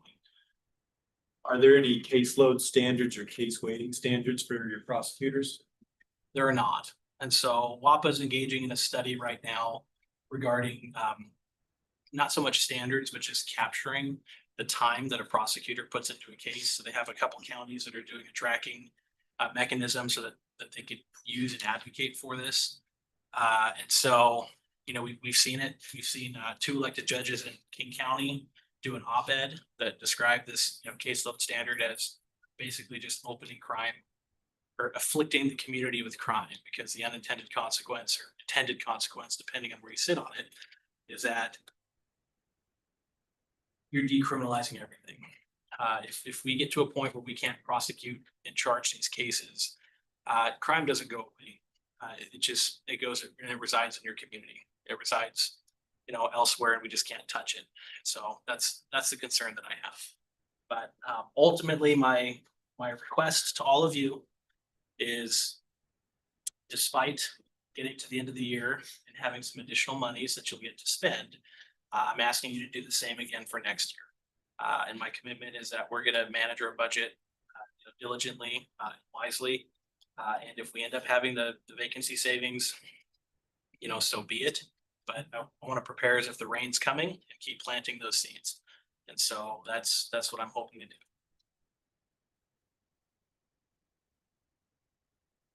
Backdoor, Go ahead. backdoor favorite interpreter cost. So just so I'm understanding, Preston, your team, the appointment of the interpreters is by the courts. Is that right? Or determination of whether interpreters? So that's only a part of it. And so it could be that somebody goes through first appearance. They may have a first appearance and the court doesn't flag that they need an interpreter. But when their defense lawyer meets with them for the first time, they say, hey, I need an interpreter. They go out and get an interpreter and we just get the bill. So sometimes it's by the court, sometimes not. Sometimes by the public defense as well. I would say 90+% on that end. And so if you were to budget for the prosecutor's office, what we spend on interpreter costs, I would say it's less than 20,000 a year. Okay. Questions? I mean, it does, and so the only administrative side that you do outside of when you determine a interpreter is needed is simply getting the bill. So we get the bill, we don't even connect them with the service. Yeah. So they go out, they'll retain, if they need a Farsi interpreter or Russian interpreter, however that goes. Yeah. And we don't get any say in who they go to. One hand, it does make some sense that the prosecutor's office doesn't control the costs of interpreter services. And I remember 3 years ago, perhaps, that we needed to put more dollars into that. The board had to, because it was going up higher. So with the lack of control over the broader use of interpreter services, it probably does make sense the dollars get moved somewhere else and be managed more globally.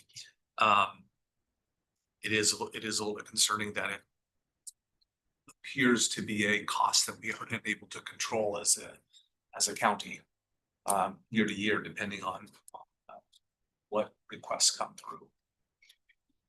My hope is long-term with AI. I'm sorry, can we though say we have a contract on site, you have to use our contract? They're in our team or what's some contract in place. Because I kind of think of this almost like our TB, with the health district, we're required to pay for it. But we also are kind of looking at contracting out versus hiring nurses to do those services. And so we do have some control because we're there to provide the service. It doesn't mean somebody else gets determined the contract So, I think that's I very mean, fair. I think that's where you set up kind of a pool, of here's our people, and you have to use one of them. In different, there's a lot of different models. Just a second. Other counties. To sure French wanted to go. So refresh my memory. Why is it that we can use technology on the interpreter? I mean, there's so many software packages out there that are available to, I mean, shoot, in literally to hundreds of languages. Why is it we can't use those as opposed to having a body? So we're increasingly getting to the point where I think we're going to be able to, and I mean, law enforcement's kind of pushing the edge on that too. Like there are new Axon cameras, maybe not this iteration, but another one coming soon. They're going to be able to do real-time AI interpretation.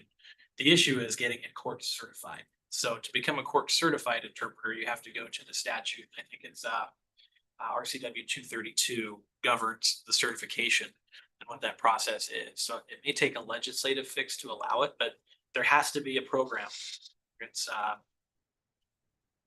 pick your program that either statutorily or by the court gets authorized as a court certified program. And it has to have the level of proficiency that satisfies, I guess, the court and more so it just satisfies the folks that are in that field. So one example is Marshallese, which is a really difficult language to get interpreters for here. And then you have different dialects based on the islands around. So sometimes we'll have somebody who speaks a certain dialect, not 100% that one, but they'll certify to the court and say, Judge, I could communicate effectively enough for this process. And then the court will say, okay, great, they're satisfied. And so right now we don't have, I think, a tech package that says this AI interpretation is the one to use, but I think that is something that moving forward would save hundreds of thousands of dollars once that comes through. And I think we're close to it.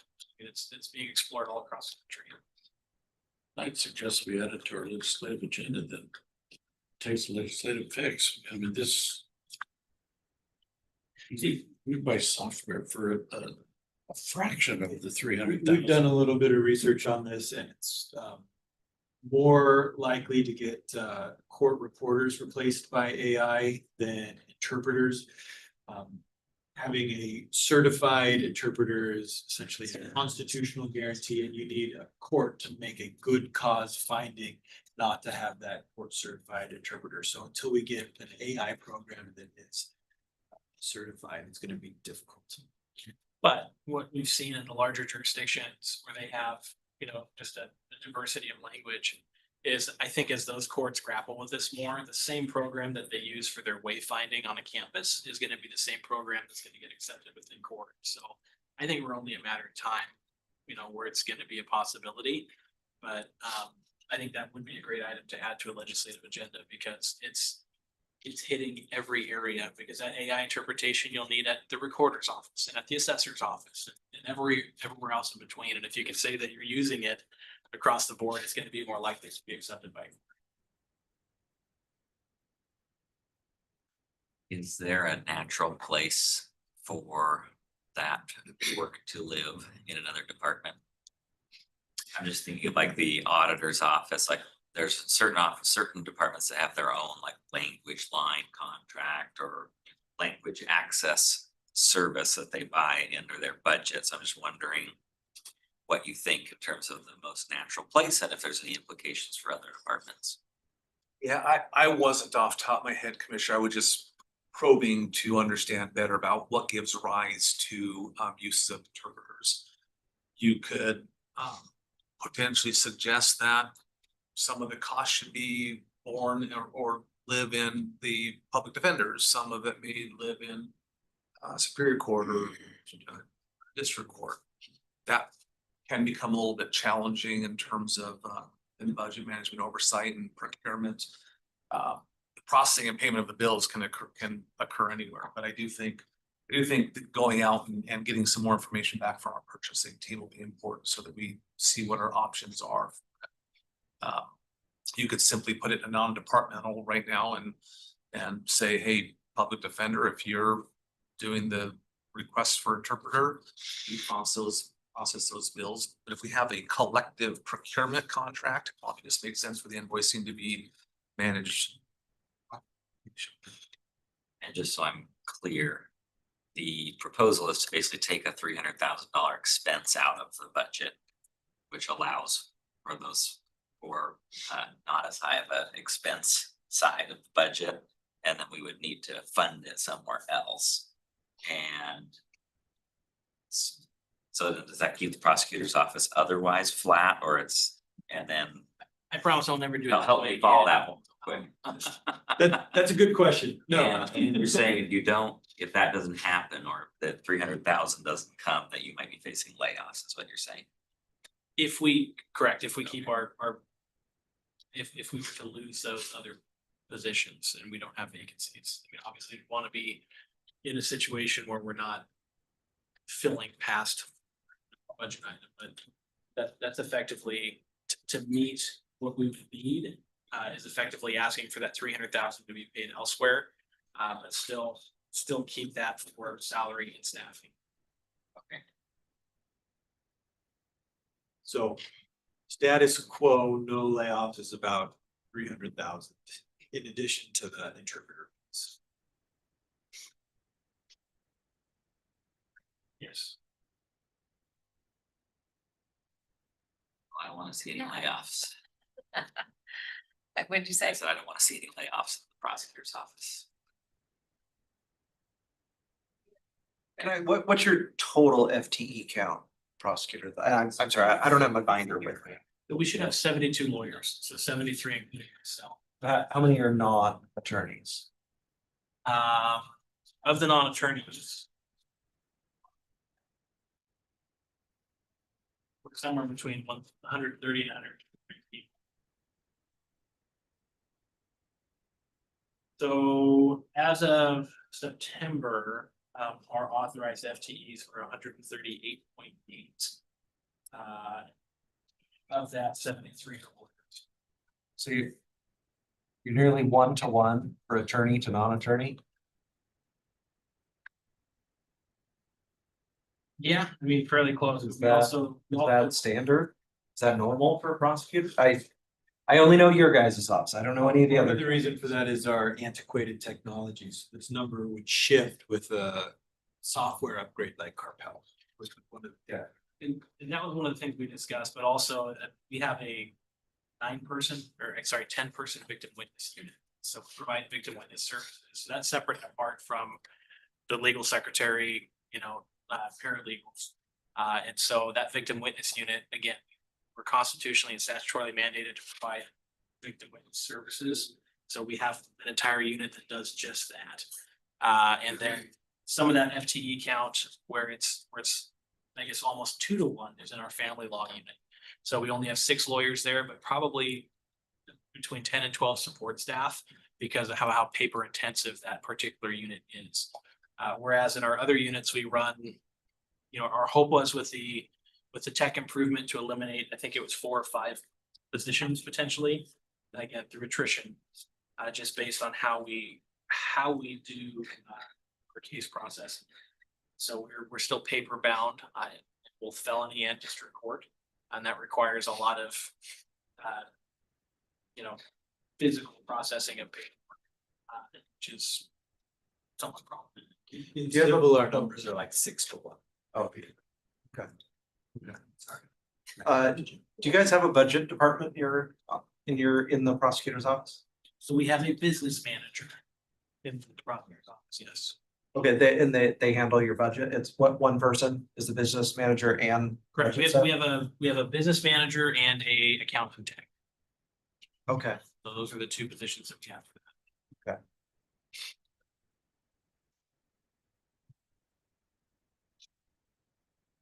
And then the 0.8 position is we converted, I think it was the legal secretary position for our public relations. It's an 80% position.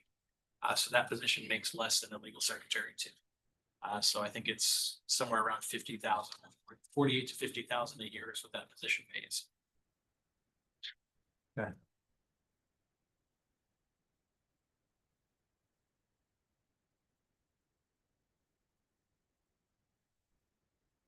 So the problem I see with the interpreter services is, yes, they should be pulled out of your budget and you need to figure out where they land so we can look at trying to control the costs. The auditors, they don't use it very much, so I mean, it's really it's the courts and you guys. Clerk's office has one too. Language line. But I mean, that's not that much No. compared to what this is. So I mean, so it's really, it almost was like purchasing. It's managing and figuring out contracts and managing those contracts and just getting invoices. And if it's easier for administration to stay where it's Yeah. at, my concern is just, we get penalized with it every year, because we've gone from when I first started looking at it, I think. $40,000-$50,000 a Right, year is but- what we were budgeting. But if we take it out of your budget, we would need to take it out for like 5 years back to show what it would look like. It's like just taking $300,000 out of your budget for 26, but leaving it in for 25 doesn't really give the comparison. It's giving you an additional $300,000. Right. So, Well, I guess my point is if we were to be budgeted a flat amount for interpreter fees, and then beyond a certain amount, it gets built to a different byline or a different. I guess whatever for ease of administration, but my concern is just that way we have a constant that I know, because what we budgeted last year, I believe, was probably only $250 for interpreter fees. Like, I had it up, I pulled all this up. Yeah, and so 270. That's current. Right, so last year's, and so we have a budgeted amount and then an actual amount. Our actuals have been exceeding our budgeted amount by a lot. And so it's a constant moving target. no, and I mean, I don't think it's a big deal to take it out of your budget. It's just, it doesn't give you an additional $300,000 in your budget. Yes. It doesn't solve the problem. No, it doesn't solve the problem. It just takes that piece out. Because I think what you're looking at is then that you get an additional $300,000 back. Well, And that's not I the way it admittedly works. we postured that very poorly. It's confusing in how that's there. So yes, we engaged in the assumption that we would need that 300,000 to maintain operations. So I think that's the piece trying to, it's. Don't get additional $300,000 if we pull that $300,000 out. How much have you spent this year to date on On the interpreter church services? I think it was north of 270,000 when we presented in September. So, Actual. so if you were left with those funds and hadn't spent them on interpreter services, your underspend for the year would be over $1 million. That's not a you're welcome. That's we could have put $1 million somewhere else as a part of the 25 budget. What's your point, Josh? This is good. That's more than the 1%. That's more than all those tax increases I that guess what I would say. three of you voted You had for. 279. That's a much better problem to have, than to be at the end saying, I bought something, paid for it, I don't, it's better than being the reverse. So I have to operate as if I can attract the bodies to fill those positions, period. And so that's where we're at. Go ahead. I was gonna say, I mean, I think, to Josh's point, because this has been Josh's thing since I've been commissioner. Every year he talks about. It's about the cost budgeting increase. realistically. That's the Yes. thing. I mean, that's being honest with yourself. Like last year when Superior Court came in and they told us about the 2 vacancy court reporters and I said, last year, when we were doing the 25 budget, they said, yeah, we have 2 vacancies at the time. And I said, how long have those been vacant? And they said 18 months.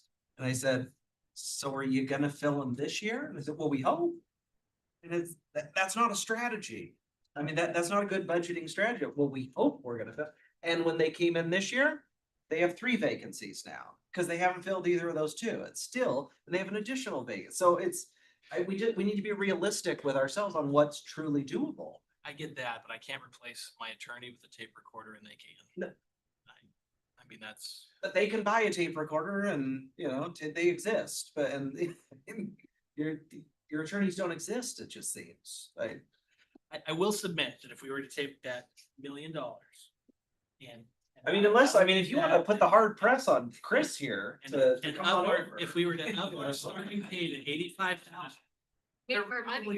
Yeah, I'm just saying. I couldn't handle those cases. No way. Do you wanna volunteer? Do the Amacio. Yeah. Hi, help out. That's what we get night court. Let's get night court going and then we come and process cases. Commissioner by day, Yeah. attorney at the Well, public court by night. Well, I know we're talking about prosecutor's office. It is not it's not the prosecutor's office. The commissioners have been kind of looking very deliberate around being realistic with our budgeting and projecting out to the best of our knowledge, 'cause none of us have a crystal ball. What do we think if we look historically what our trends have been in positions filled, not filled?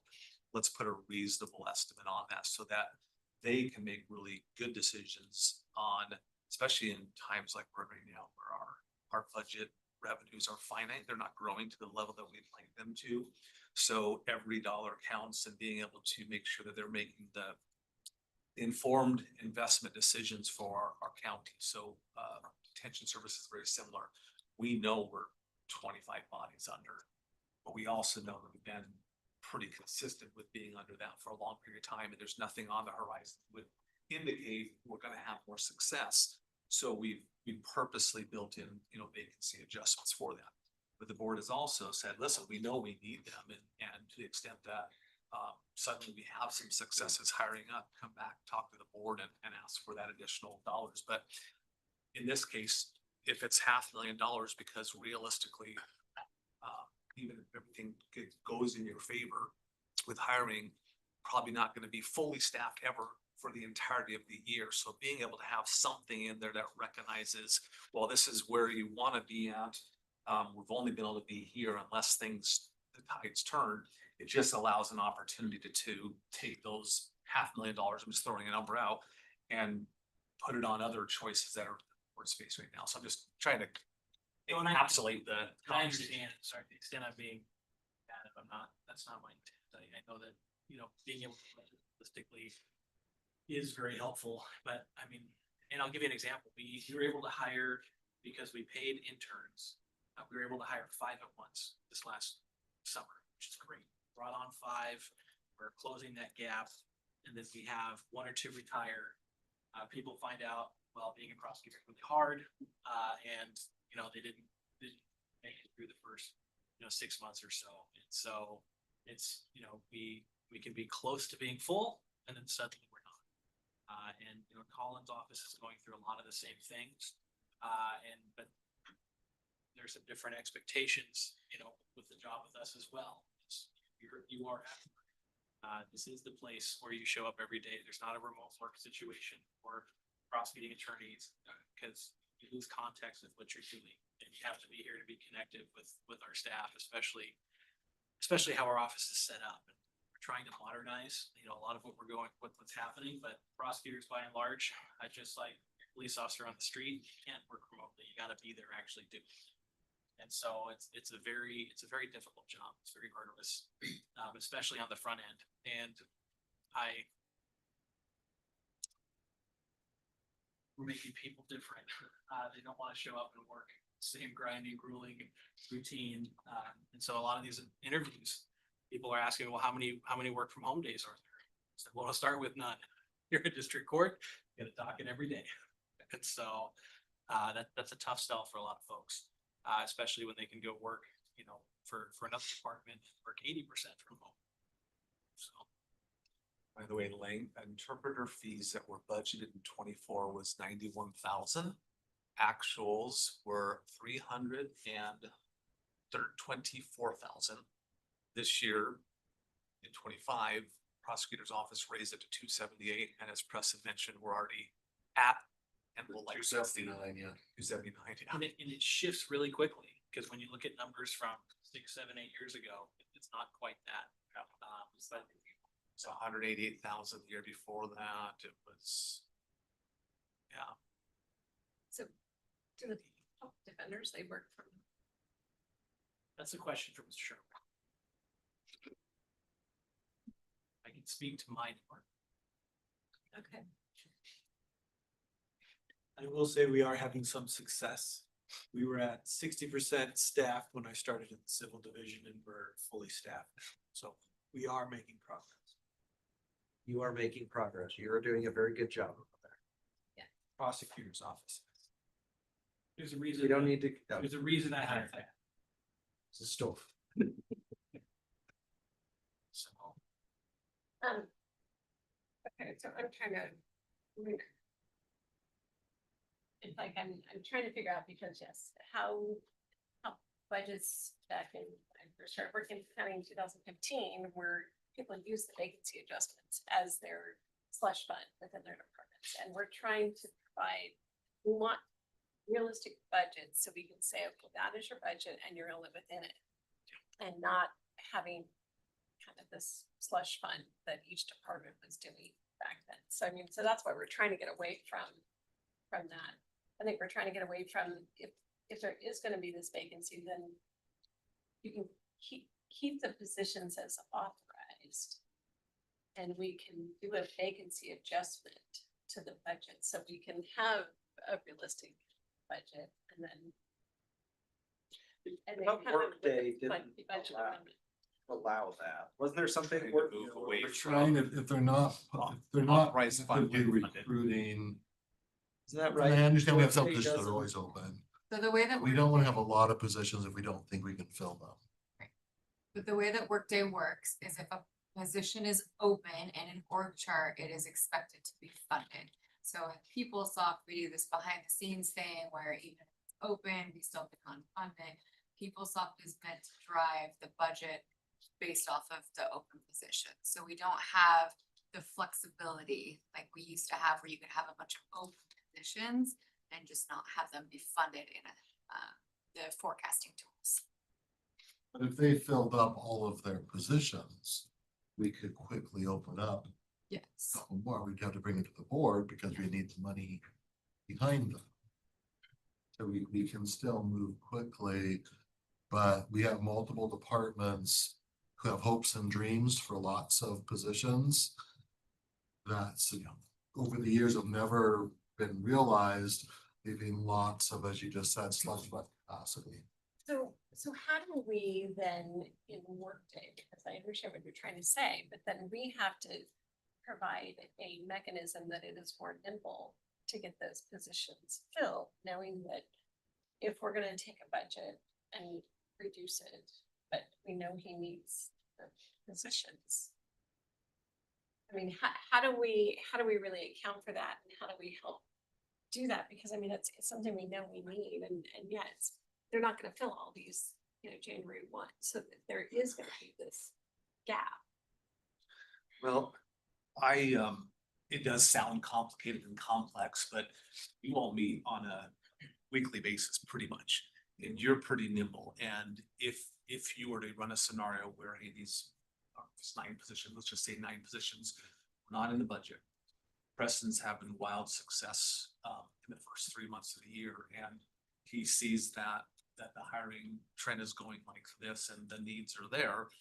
He can come in and present the request to the board, and you guys take action within a week to do a budget amendment. So even if you give them the authority to do it and hire the positions, then we do the budget amendment. The budget, on a basis. unless you're doing it the last part of December, there's gonna be lots of budget capacity early in the year. Yeah, so you have the ability to be nimble.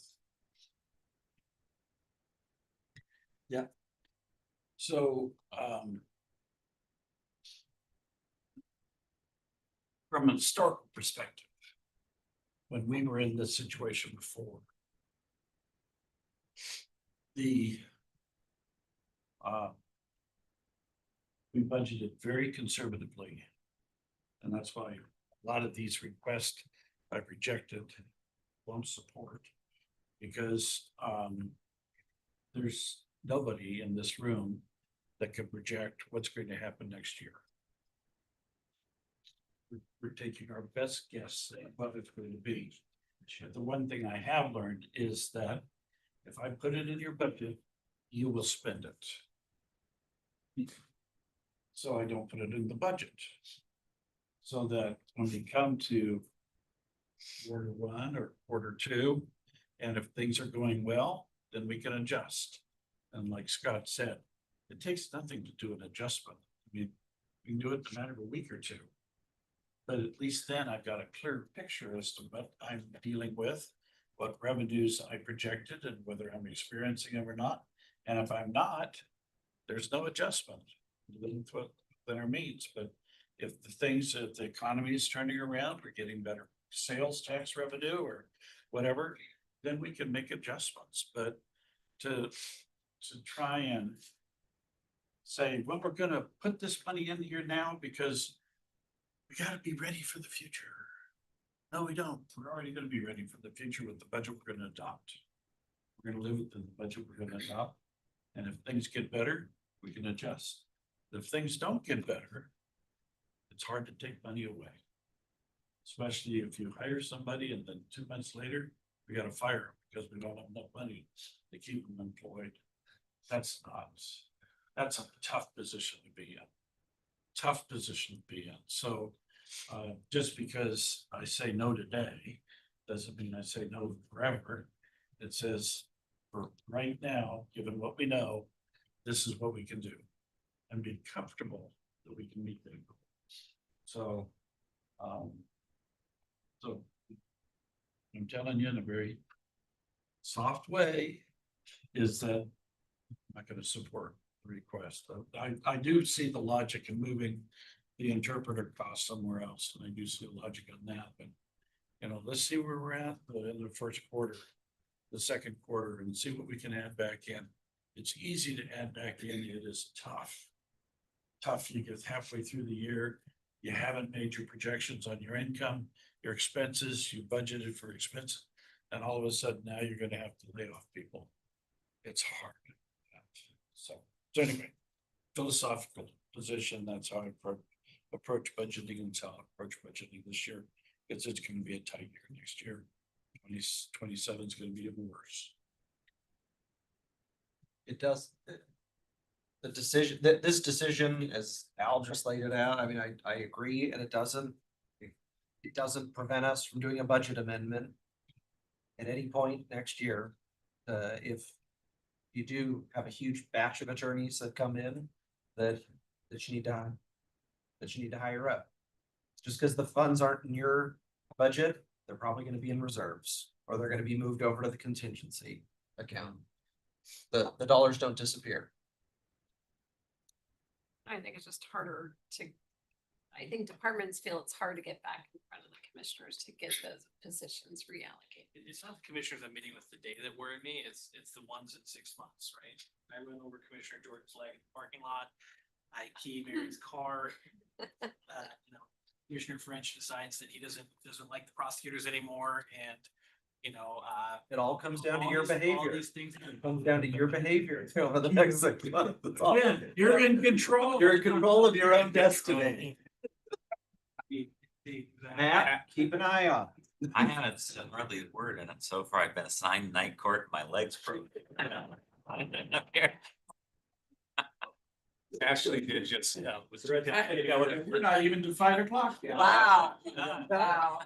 Ashley's telling me that the position request, once we're on Workday, is gonna be so much better visibility and prompter processing of stuff to give that information to the board. So My biggest fear is we've been told ad nauseum, it's an act of the board to create or eliminate positions, right?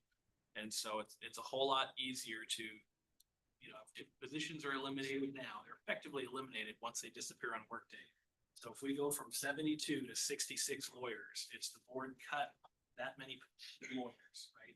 So it will take an act of the board to get them back.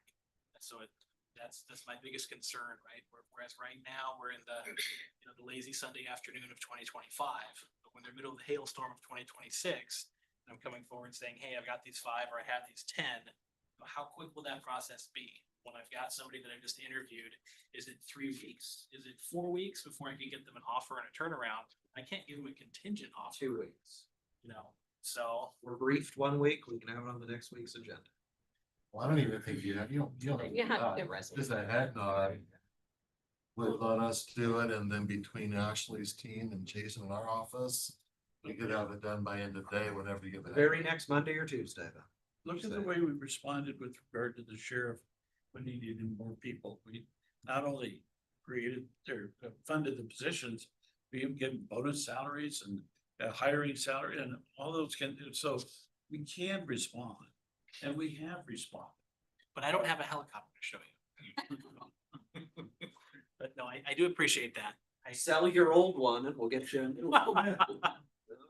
No, and that's my biggest concern is if there's a way to streamline it moving forward, it's just, I have this concern that there's a, you know, bureaucratic hole that it falls in. And when I have this guy in my office that says I interviewed with 4 different prosecutors' offices, how quickly can you get it to me? You know, if we can get a commitment to, I've got a 72-hour turnaround or something where I can say, look, I think I could get you to X number.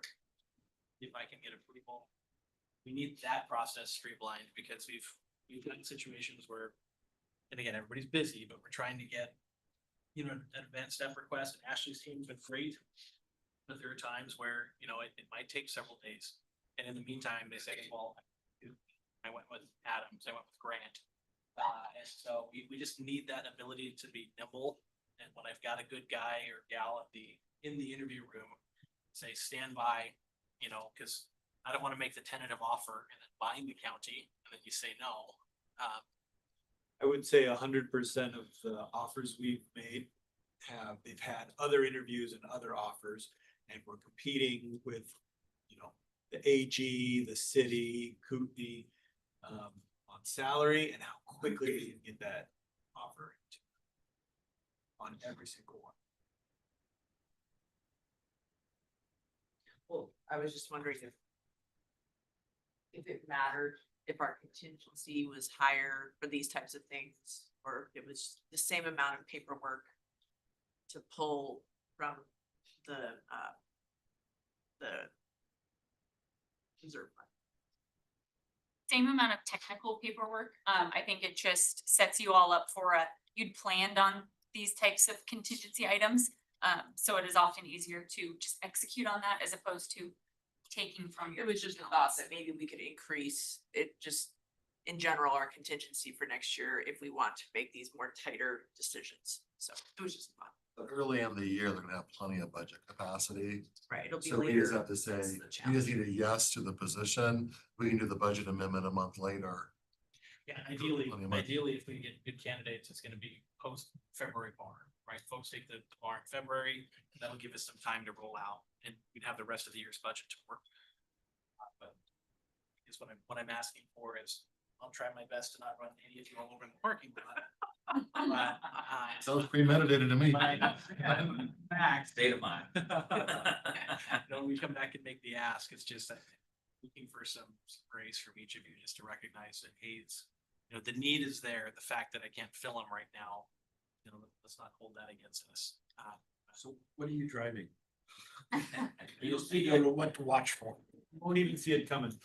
We did Larry's card, but not yours. Yeah, we got an advantage. I'll give it away. Damn that flock. Town on order. You know, I do appreciate, you know, the discussion, time, and you know, the fact that you recognize the need for this. And So let me just ask, just based on all of this, how many current unfilled positions do you have, attorney positions? we're in a little bit of, I guess, a flux in this moment. I would say, I think we're at 6 or 7. I don't know. And- if And on this, you were asking for 5. Council budget. We didn't ask for any additional. So what we agreed, Okay. moving forward to meet the target, that assumed, you know, the $300,000, but it also is leaving 5 vacant positions. One of them we need to pay for Axon Justice in order to fill our discovery applications. So we agreed that internally we would need that position if we could make that purchase because it's a necessity. And then leaving 4 positions vacant. Those are 4 felony positions. So that was part of our ask back was to get those positions back and then we're able to fill them. They are presently vacant right now. So I have a vacancy. It's changed a little bit from this, but I have a vacancy in my special assault unit. in our domestic violence unit, our major crimes unit, then I have multiple vacancies in our property crimes unit. But my priority is domestic violence, sexual assault, major crimes. There's a total of 8 vacancies. Okay. Jason. Cause I mean, I guess I don't wanna go to zero. Well, you just said there aren't any additional, because the third line on here is additional requests, one attorney. Yeah. Or Those are the attorney one, vacancies? attorney two, legal secretary, two of those, Confusing. and one was- paralegal one. When I was typing this in my mind, I think I was thinking, okay, the main request is the line 28 and the additional request is line 29. Okay, yeah. And as I see, as we sit here today, that word shouldn't have been used. They were all current positions on the books. that Budget were- dicta. We didn't ask And for they're any additional FTEs. Okay, just they are vacant. Presently vacant. So all of these are vacant current positions, nothing by way of an additional. And I clarify, maybe I'm still hung up on this $300,000 thing. I know, it's So- budget dicta. But what we're saying is we basically beef up administrative services by 300,000. Right? Pay those bills. at Pay the end of those the month. bills. Then they don't have that as an expense, but their budget would be reduced by 300,000. Is that, Normally, yes, the money would follow the expense. You guys have the power to do however. you want, so But that's normally how we would operate, do we yes. feel like we have a good understanding of where that leaves us in terms of layoffs or hiring? In terms of FTEs? The 300,000. They would be I think laying off they've- 2 people, right? 2 attorneys, 2 attorney threes or 4 attorney ones Yeah. or some. 5 paralegals. Yeah. They would make $300,000 worth of cuts. If that 300,000. Is Because reduced from they're their. balanced, because their balanced budget assumed keeping the money, losing the expense. So I guess to clarify that, we effectively need that, or two of those line 28 items, I guess. Right, so if we don't fund the 300,000 somewhere, you're at risk of layoffs. Okay. These 8 positions plus one. But how are you at risk of layoffs when you're $700,000 under budget, underspent? Because I guess at this point, we're anticipating next year we won't have. So. That's what they gave up in the following lines, 28 and 29, I believe. Right, all our vacancy savings are also how it's solved. Well, 750,000 is 5% of your budget. So if you've taken out all these positions and that, you'll be way over 7% in cuts. And that's just through October. So you still got November and December. Yes. To add on, you could be north of 800K. We still have to pay Jim Collins payout, so. Okay, We have to. I don't know if Tess has calculated that yet, but we'll do something. So based on what I'm hearing, I think we should fund the 300,000. I don't really care where it goes. Because that's what will prevent layoffs in the prosecutor's office. Because Yeah, what I I hear. mean, Wait, none of what- us want layoffs in the prosecutor's office. are you saying whoever gets interpreter services gets 300,000 with it? Or are you saying? Yes. Leave the Yeah. 300 Yes, but Yes. keep With- them flat otherwise. Pay And for it. fund somebody your else for available 300, capacity. so it's 600,000 spread.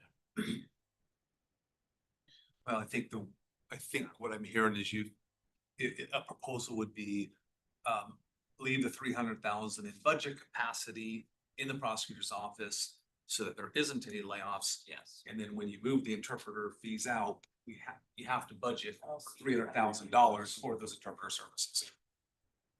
So we 300 somewhere. Isn't that just $300,000 above flat then? Yes. So I'll have to put 300 in my little line here. Yes. Yes. We don't know exactly where we. Moving the other 300. Okay. If there's 3 votes for that. We have, I've heard 2. See, I mean, I think this is where it's just all very, it's confusing. I wish we would have postured that differently. So, Sorry, yes. we've added to the. So, I mean, I don't think any of us we don't want layoffs in the prosecutor's office. I mean, none of us do. So, I mean, sure, we're clear, all 5 of us. So are I guess to unsort this, So- and to make it balanced, be that we would need basically half of our line 28 ask back, right? So for those 4 attorney positions is I guess that would make it, even if we got effectively 2 of them. Yeah, 2 of them back, because we engaged in the assumption of the 300,000. For $300,000, there will be no layoffs in the prosecutor's office. Right. Thank you, Jeff. There will be other vacancy FTE reductions. We'll communicate that quickly if all is proven, but 300,000 was saying nobody today. That's what I had in my chart at the very beginning.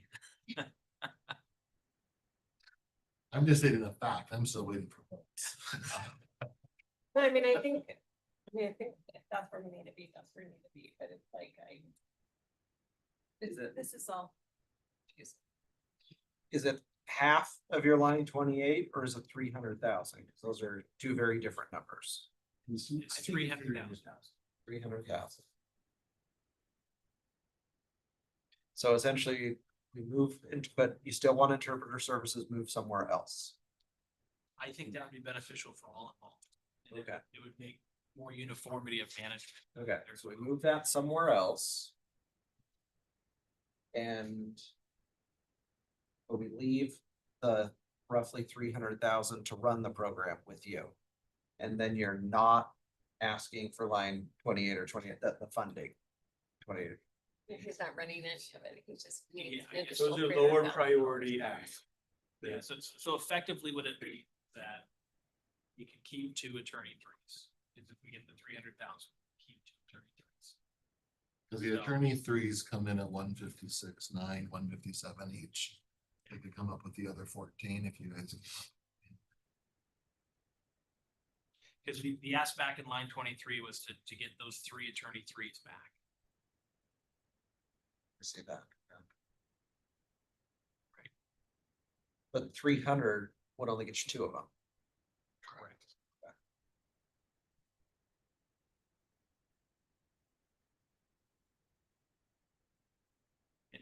And I guess to be clear, because the way that this is postured. What if you come in at the end of next year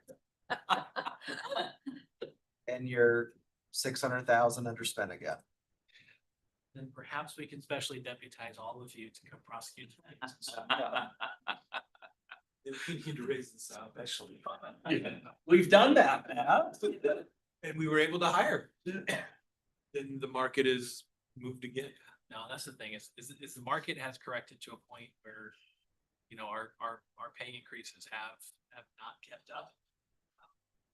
We're still in the game, but not as much as we were 9 months ago. Yep. So.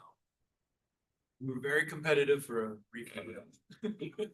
That's actually true of all your reps. So that's a broader conversation. Yes. We just don't have money to pay. Trying to water the tree, but it's just not. growing. Well, the way our state Supreme Court has gone, I don't know if we still don't have the rules for, do you have to take the bar examination?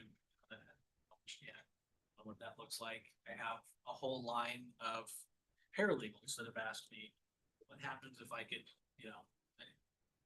go on this process? So things are gonna get very interesting next year. We'll see how this plays out. So.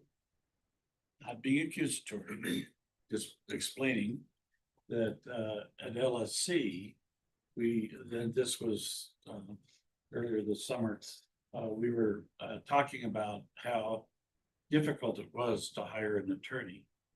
And a couple of the other counties said, well, we are competing against ourselves because if county A hires at one salary level, county B has to match or get better, then county C's got to get better. And so between all of us, we are raising the salary level, but we're competing against ourselves to set up a new market. And so it's, when you talked about, well, city of Spokane is spending this and Cooney County is spending that, we got to match it. We're competing against ourselves. We're all public servants. Really, all that. That used to be, we used to be all public servants. Not accusing you, just a dynamic that occurs in the, so we've always, well, we're gonna say it now. we always used to say, it's never our goal to be the market. It's our goal to be 90% of the market. Because we don't want to be leading, we want to be public servants. Doesn't work anymore. So, so for Jeff, the question is, so. If we give him the $300,000 for the two attorneys. Is this really, in reality, this is a $600 cost because we'd be leaving the 300 that are today being spent on interpreter, we'd be leaving that. And then we'd be giving 300 additional, so really the cost to the scenario Cost we're to your discussing, fund is 300. not 6. Because the three on our matrix here is still in the buyback for the interpreter services. So do we still leave them the 300 from that and then give an additional 300 to the two employees? Their budget is submitted with the 300,000 for interpreters excluded. Okay. So your add back would be to add it somewhere else in the budget, 300,000. We put it here to go with interpretive Okay, services. to make I the- thought it was stated you still needed that 300 No, and you're asking for an Their additional. budget is balanced without the 300. Okay. So we just need 300 for interpretive services, Okay, whether it's adding 300 to their budget or Okay. to somebody else's. all right, okay. So Alright. is the board supportive of 300? Let me frame it differently. Are you supportive of not laying off 2 prosecuting attorneys in Spokane County? Yes. Yes, and I'm very anxious to see how you do it.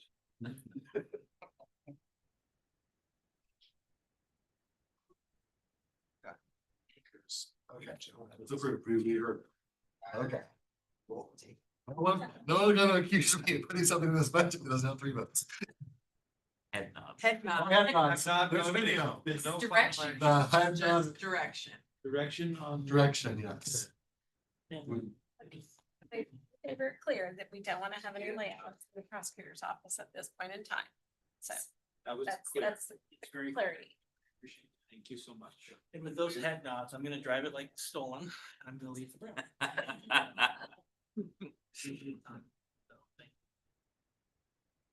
So we have 300 on line 27. We'll end up somewhere else. Or just 300 on line 28. No, line 28 and line 29 is. There's just 300 for interpretive services, wherever those services will. Okay, but, okay. At this pace will be done in March. Exactly. Yeah. Moving on to DEM. So by way of reminder.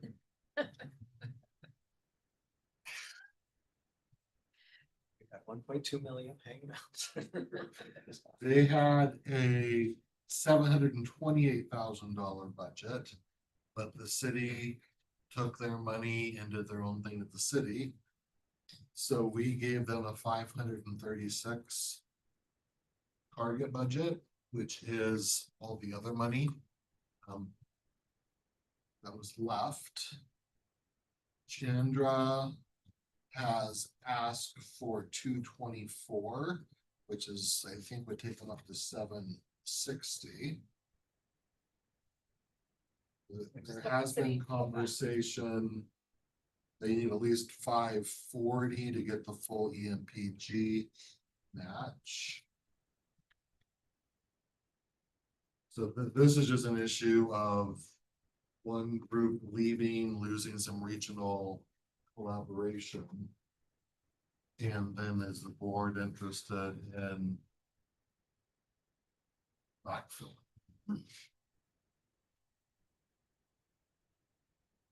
So what is the line down below? The policy decision line? Yes. I just put that one in because they are below 540, barely. Yeah, 536. Chandra made the case to get the full EMPG grant. The EMPG grant will only go up to a certain percentage of the total. I think it was 30 or 35%. So to get the full EMPG grant, would require a budget of 540 on behalf. And how much are we short of that? $4,000.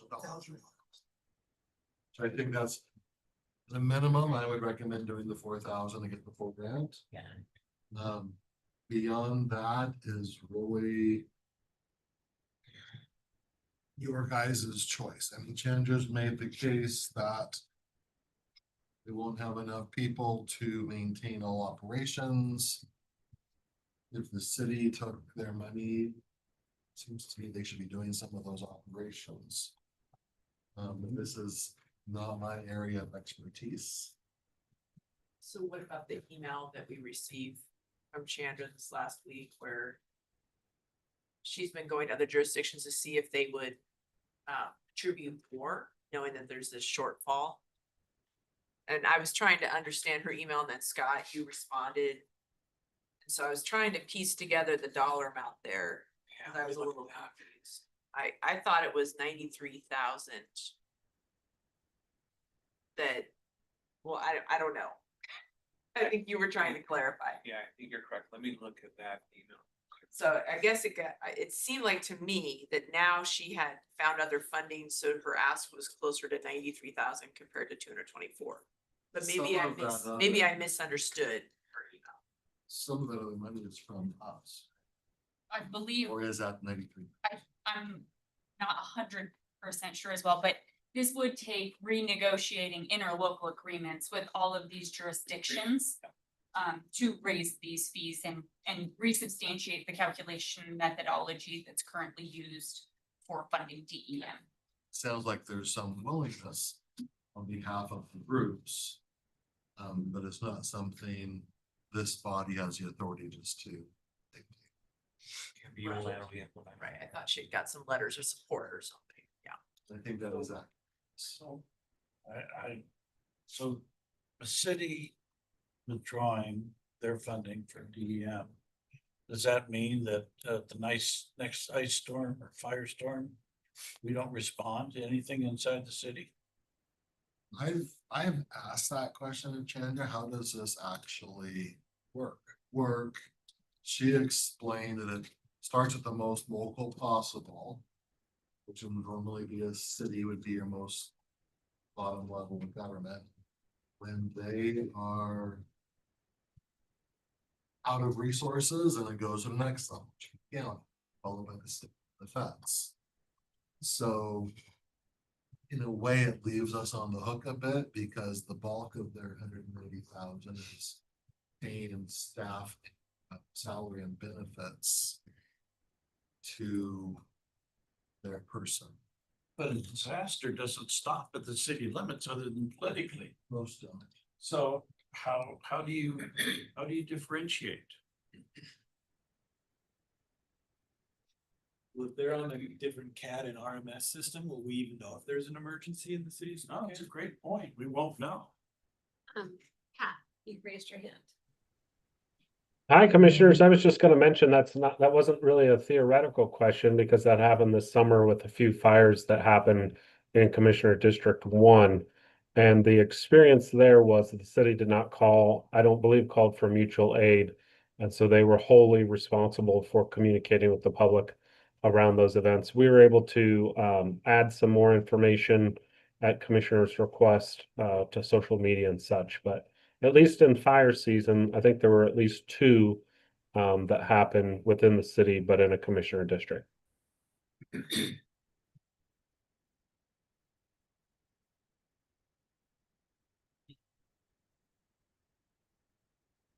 Or be the hole in the middle of the donut. So back to what Commissioner Waldrop had raised, if the methodology that DEM is proposing is supported by the other jurisdictions, then yes, the additional ask out of the county general fund would be about 93,000, 25 plus 68, yeah. And how much would be raised by the other jurisdictions? I guess it would be the remainder. Yeah, the difference would have to be funded by the other jurisdictions. They would all increase. Question. So her budget assumes that the EMPG will still come in, correct? Assuming that we hit the required minimum level, okay. So this is to help keep the staffing at the current level because they still have a big body of work to do and less, or it has to get done regardless whether the city's a participant in where's. I believe there would be participant. one Paying reduction, if I recall. They had hired a. They There will hired be a- one retirement. they knew a retirement was coming and they had hired a replacement to be trained up under. I don't know if that retirement has happened yet, but when that retirement happens, the plan is to not replace it because replacement's essentially already been hired and trained. But on paper, you would see a one FTE replacement.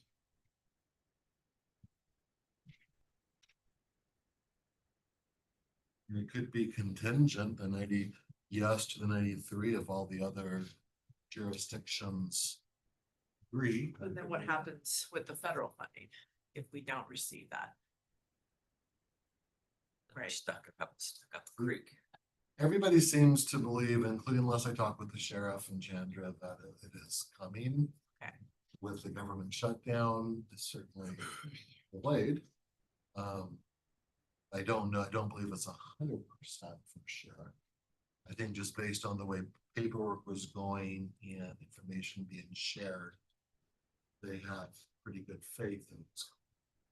So it's, their budget is based on that.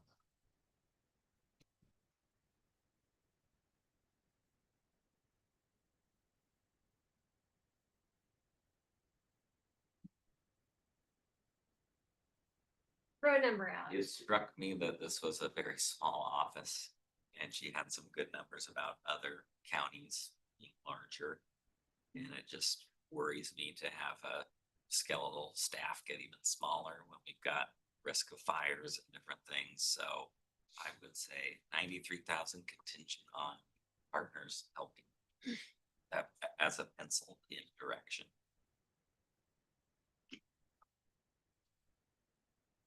See a second. Yeah, that's fine.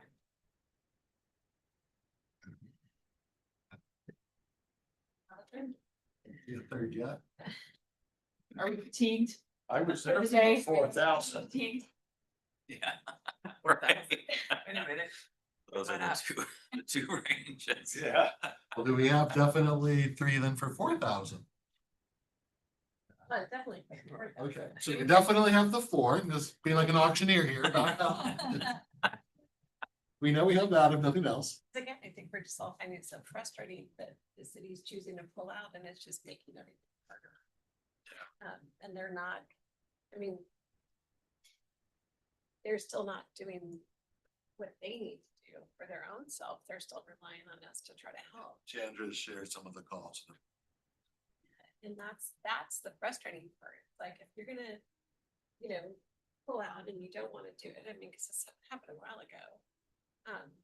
Then yeah, don't call and ask for help, but, and we're seeing at the federal level too, the feds don't want to fund FEMA as much as they were in the past. So, I mean, so more and more is gonna be, I mean, we're not gonna get federal FEMA dollars if we have a wildfire in the future. I mean, I think we're gonna see, a lot of that go away where it's just up to the state or the county to pay for it or not. It's gonna be on the citizens and they're having a hard time even getting insurance, homeowners insurance for anything. And so it's kind of getting to the point where we're not having, there's no support for any of it. But we can't fill that gap ourselves. So about 4,000 penciled in. And I guess I would like to see if others could. You could make it if the others come in, we bring it forward and do a budget adjustment. We could add to our 500,000 contingency with. It's there. I mean, because the There already one is letter from 500,000. Mayorite Well, Heights, the one letter was from Mayorite Heights that we got saying that they were supportive of us paying for DEM, not. I'm supportive of you buying me dinner too. Exactly, it was not them supporting Kane, helping contribute. I mean, am I That's why I wrong? said contingent. Yeah, so, Contingent on- Yes. so I mean, it's just, it's like, sure, yeah, I'd love for all of us to pay for everything, but we can't. We put in the 4 for now, see where the other jurisdictions get to. I mean, sure, but the small jurisdictions don't have the money. I mean, we're just seeing with CAD or with the RMS stuff. I mean, they're struggling. I mean, there's not the extra money out there for anybody. So, So is it our understanding if we did do the 90, or whatever it was? Yeah, that it would be anticipated throughout the year that you'd have to lay off one person. So I'm Yes. sure that doesn't happen, right? But I think what you said is the vacancy's not being filled, the retirement. That's one, I think to meet this reduced level of funding, it was additional layoff. FTEs. Just wonder if we're not gonna do the 98, how do we make sure that that layoff doesn't happen while the effort to ask other jurisdictions to increase their level is ongoing? That could be, knowledge that we'd be losing, that be take time to replace. yeah, I just don't think we're gonna get the additional funding. I mean, realistically, like, as based on our discussion with the RMS this morning, it's gonna be hard for some of these smaller jurisdictions to come up with where they're at, and then you can't just have the big ones do it. And But the level of involvement that we had DEM with Medical Lake, that being a small incident compared to what could happen for the city of Spokane. And thinking that city of Spokane in itself is gonna handle an emergency. Just foolhardy. right, if you have a windstorm or an ice storm or Oh, any of yeah. that. Yeah, well, I mean, last summer, we fires. had the fire there in Laytop Valley on the side of the hill. Right. And everybody responded to that, but. That's Just why I say it's not just fires, it's other things. fire, wind, storm, just. Hardiness. I mean, Ashley just also pointed out. They have joined the union, which is gonna create some. Salary adjustments.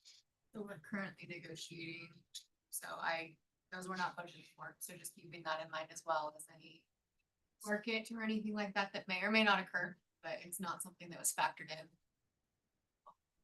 So they were non-repped and now they're Correct. repped? Yep. Okay.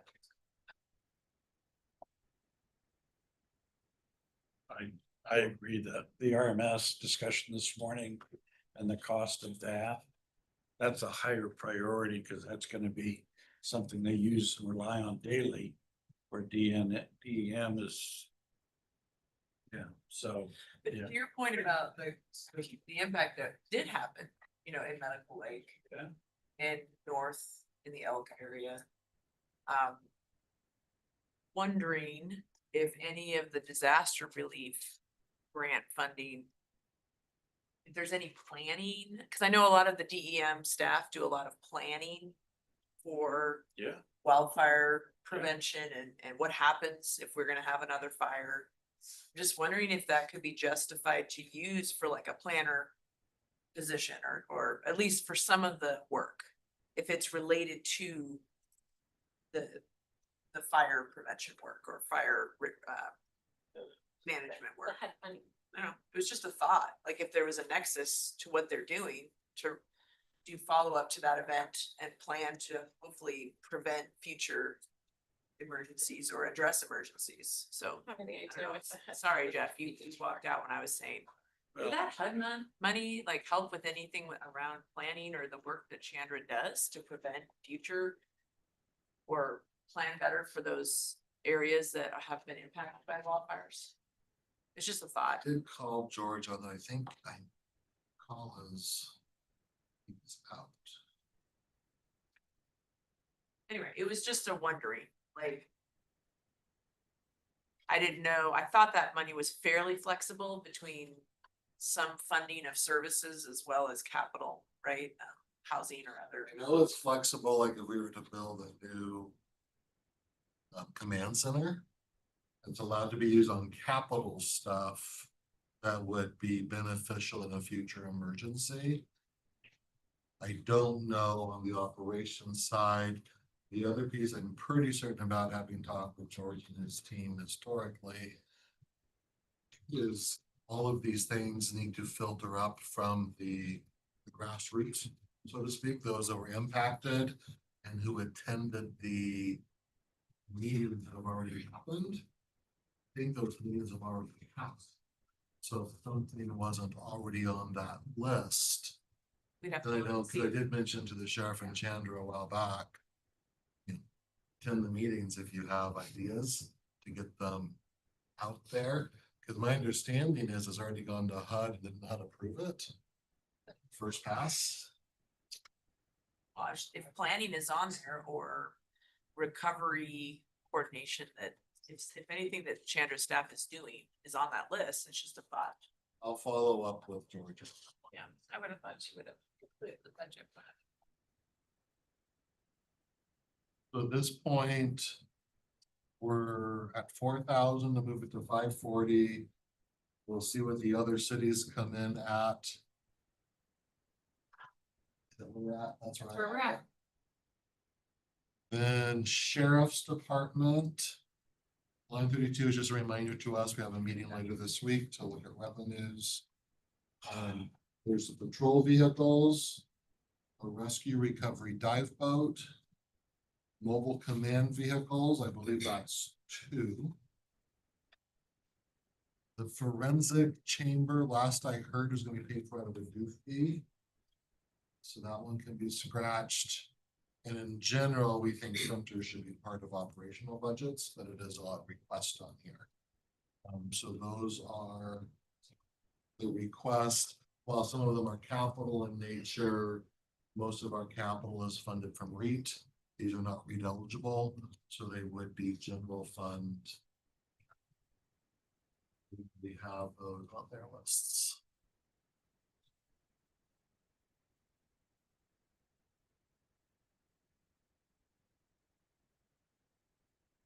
I thought the sheriff's vehicles. Sheriff It's vehicle. something that they were able to figure it out last year. We never came back and talked about capital. So, yeah. I put them in at 500,000, but.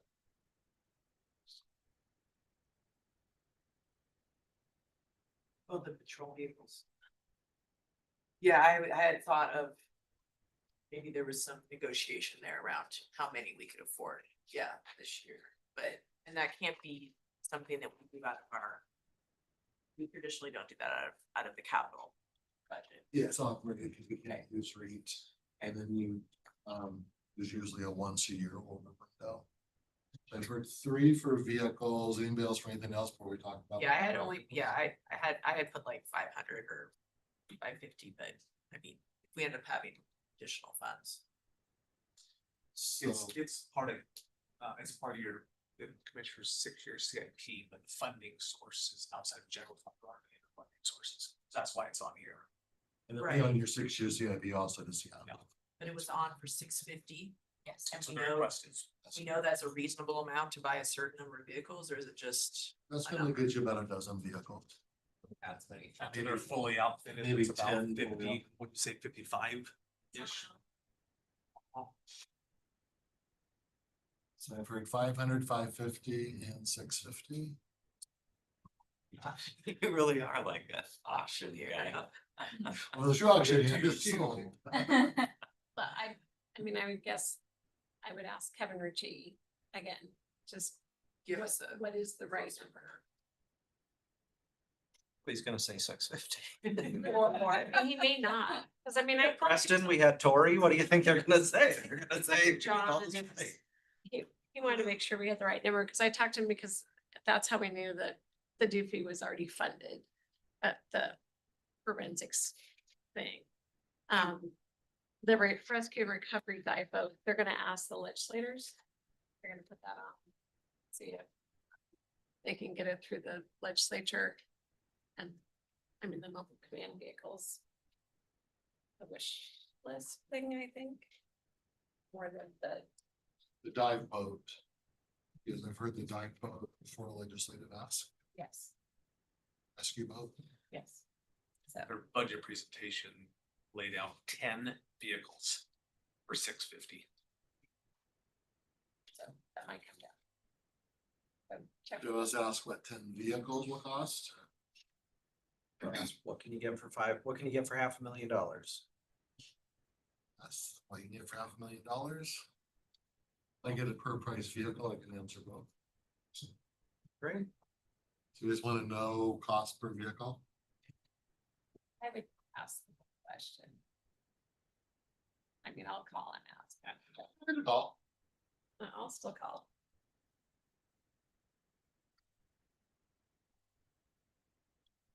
So I'm gonna put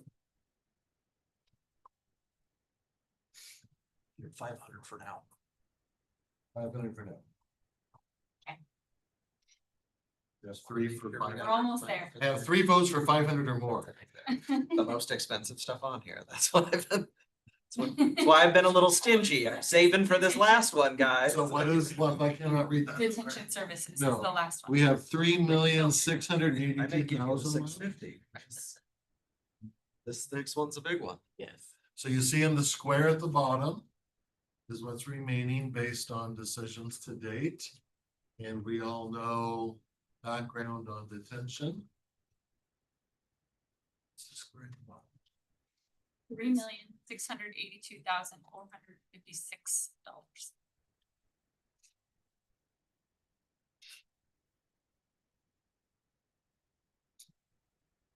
Detention. If we did just status quo, it's a 5.39 million. Closing Geiger A and eliminating programs and some positions that go with those programs, 3.39 million. Closing Geiger completely, and that would be the cost, except that we wouldn't have the demolition factored in. That's at 2.15 million, all up on the screen there.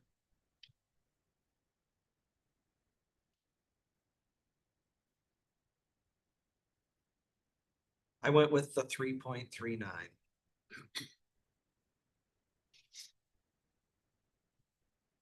Based on how much we got left.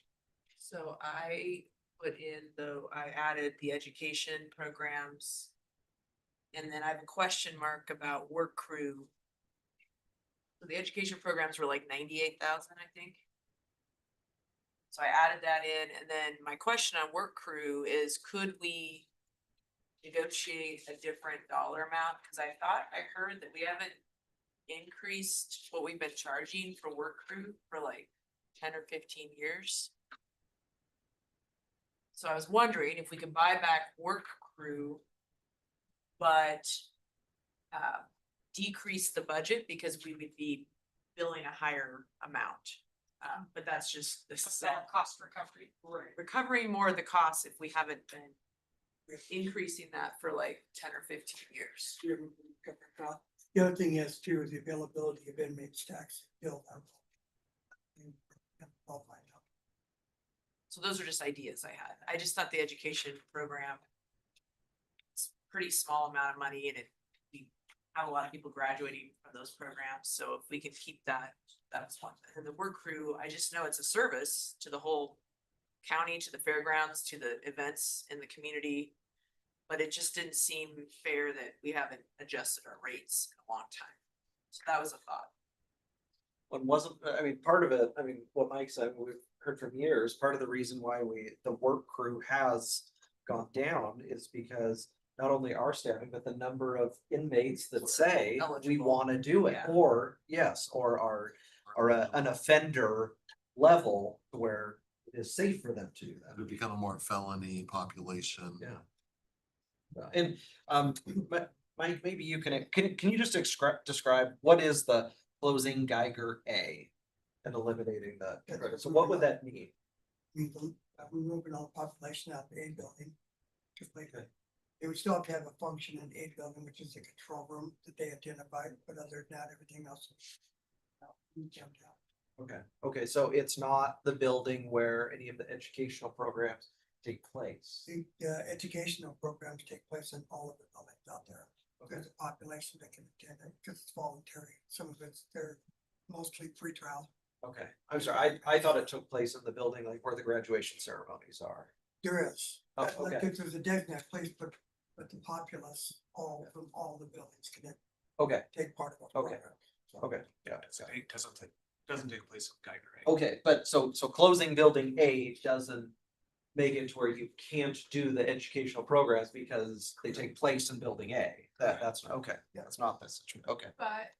But Cooper presented that a part of that number is still eliminating all of those programs. So in that option as presented, yes, it's closed Geiger A, but he also included Yeah, all of right. the programs being Yeah, eliminated. Commissioner Waldron was saying tacking on Yes, you 90 could. 90 something thousand Yep. for the educational programs on top. And I think work crew was like 300 and something. 430. 430, which I was wondering, is there a way to like maybe cut that in half? By either going down to one work crew or adjusting our rates for service. Those are just ideas. Mike, how many people are in Geiger A? Like, what would the lost capacity be at Geiger from that? It's about 40.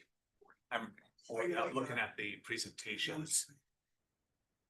That's what they're projecting. About 40. Yeah, because I think that's the smaller pod, right? They use them for. It is kind of chunked out because the design of it has a control room on it. There's a little small area that they have special population, so it's about 44 that's the area.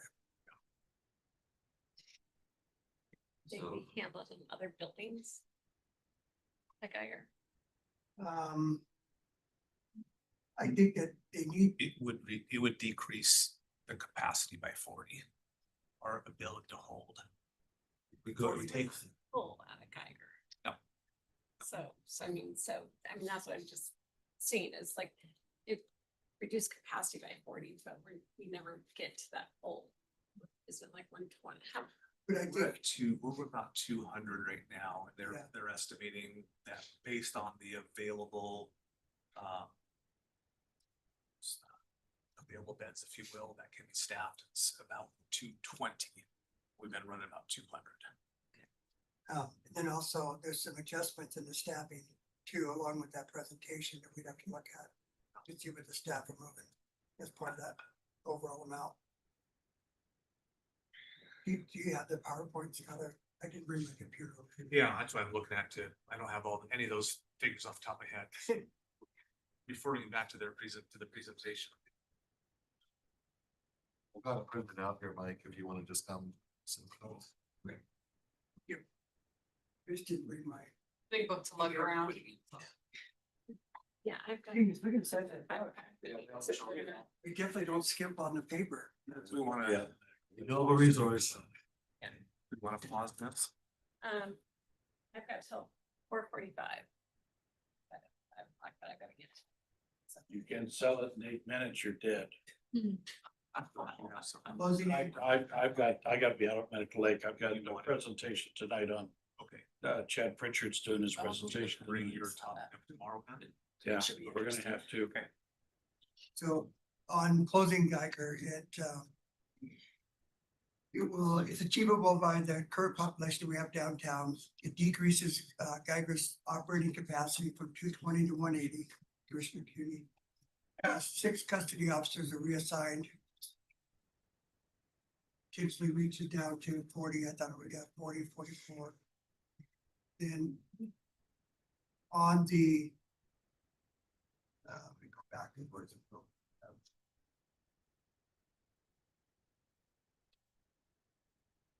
They're approximating Geiger A building closure.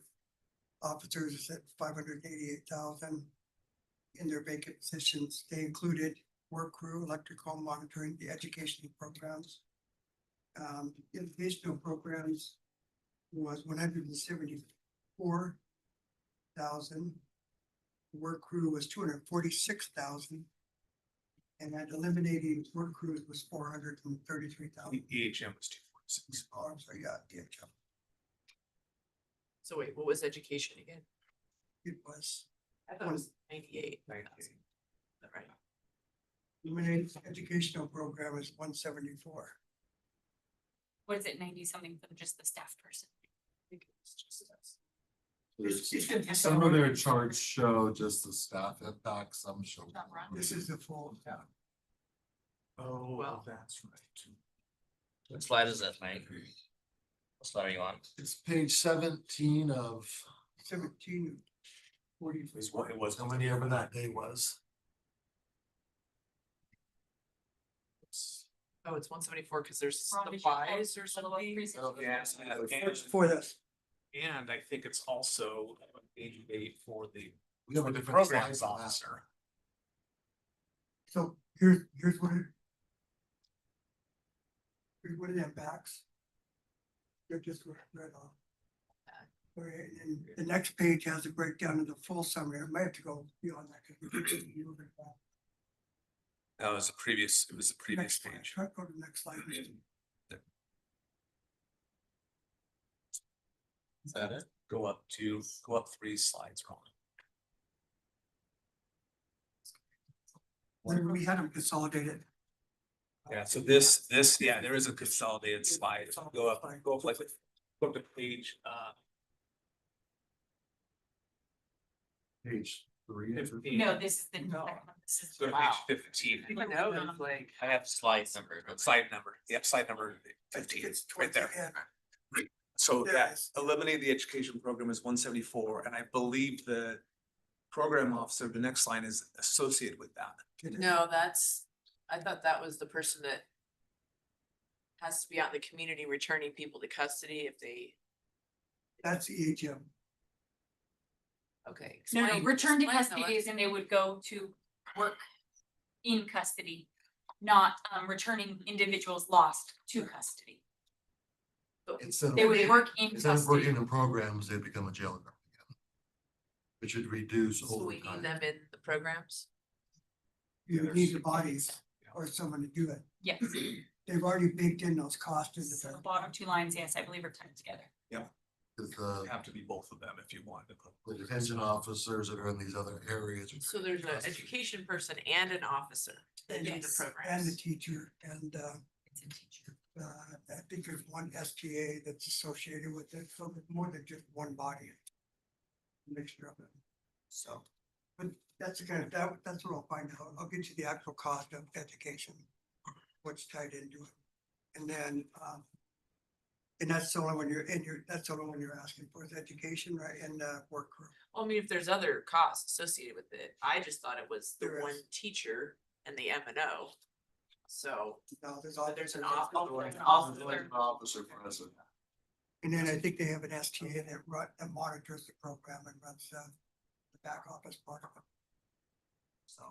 And I think they do appear to read on the presentation slides 21 and 22 that the program's officers' job duties include classroom supervision for education, community garden program, and on-site crews for groundskeeping.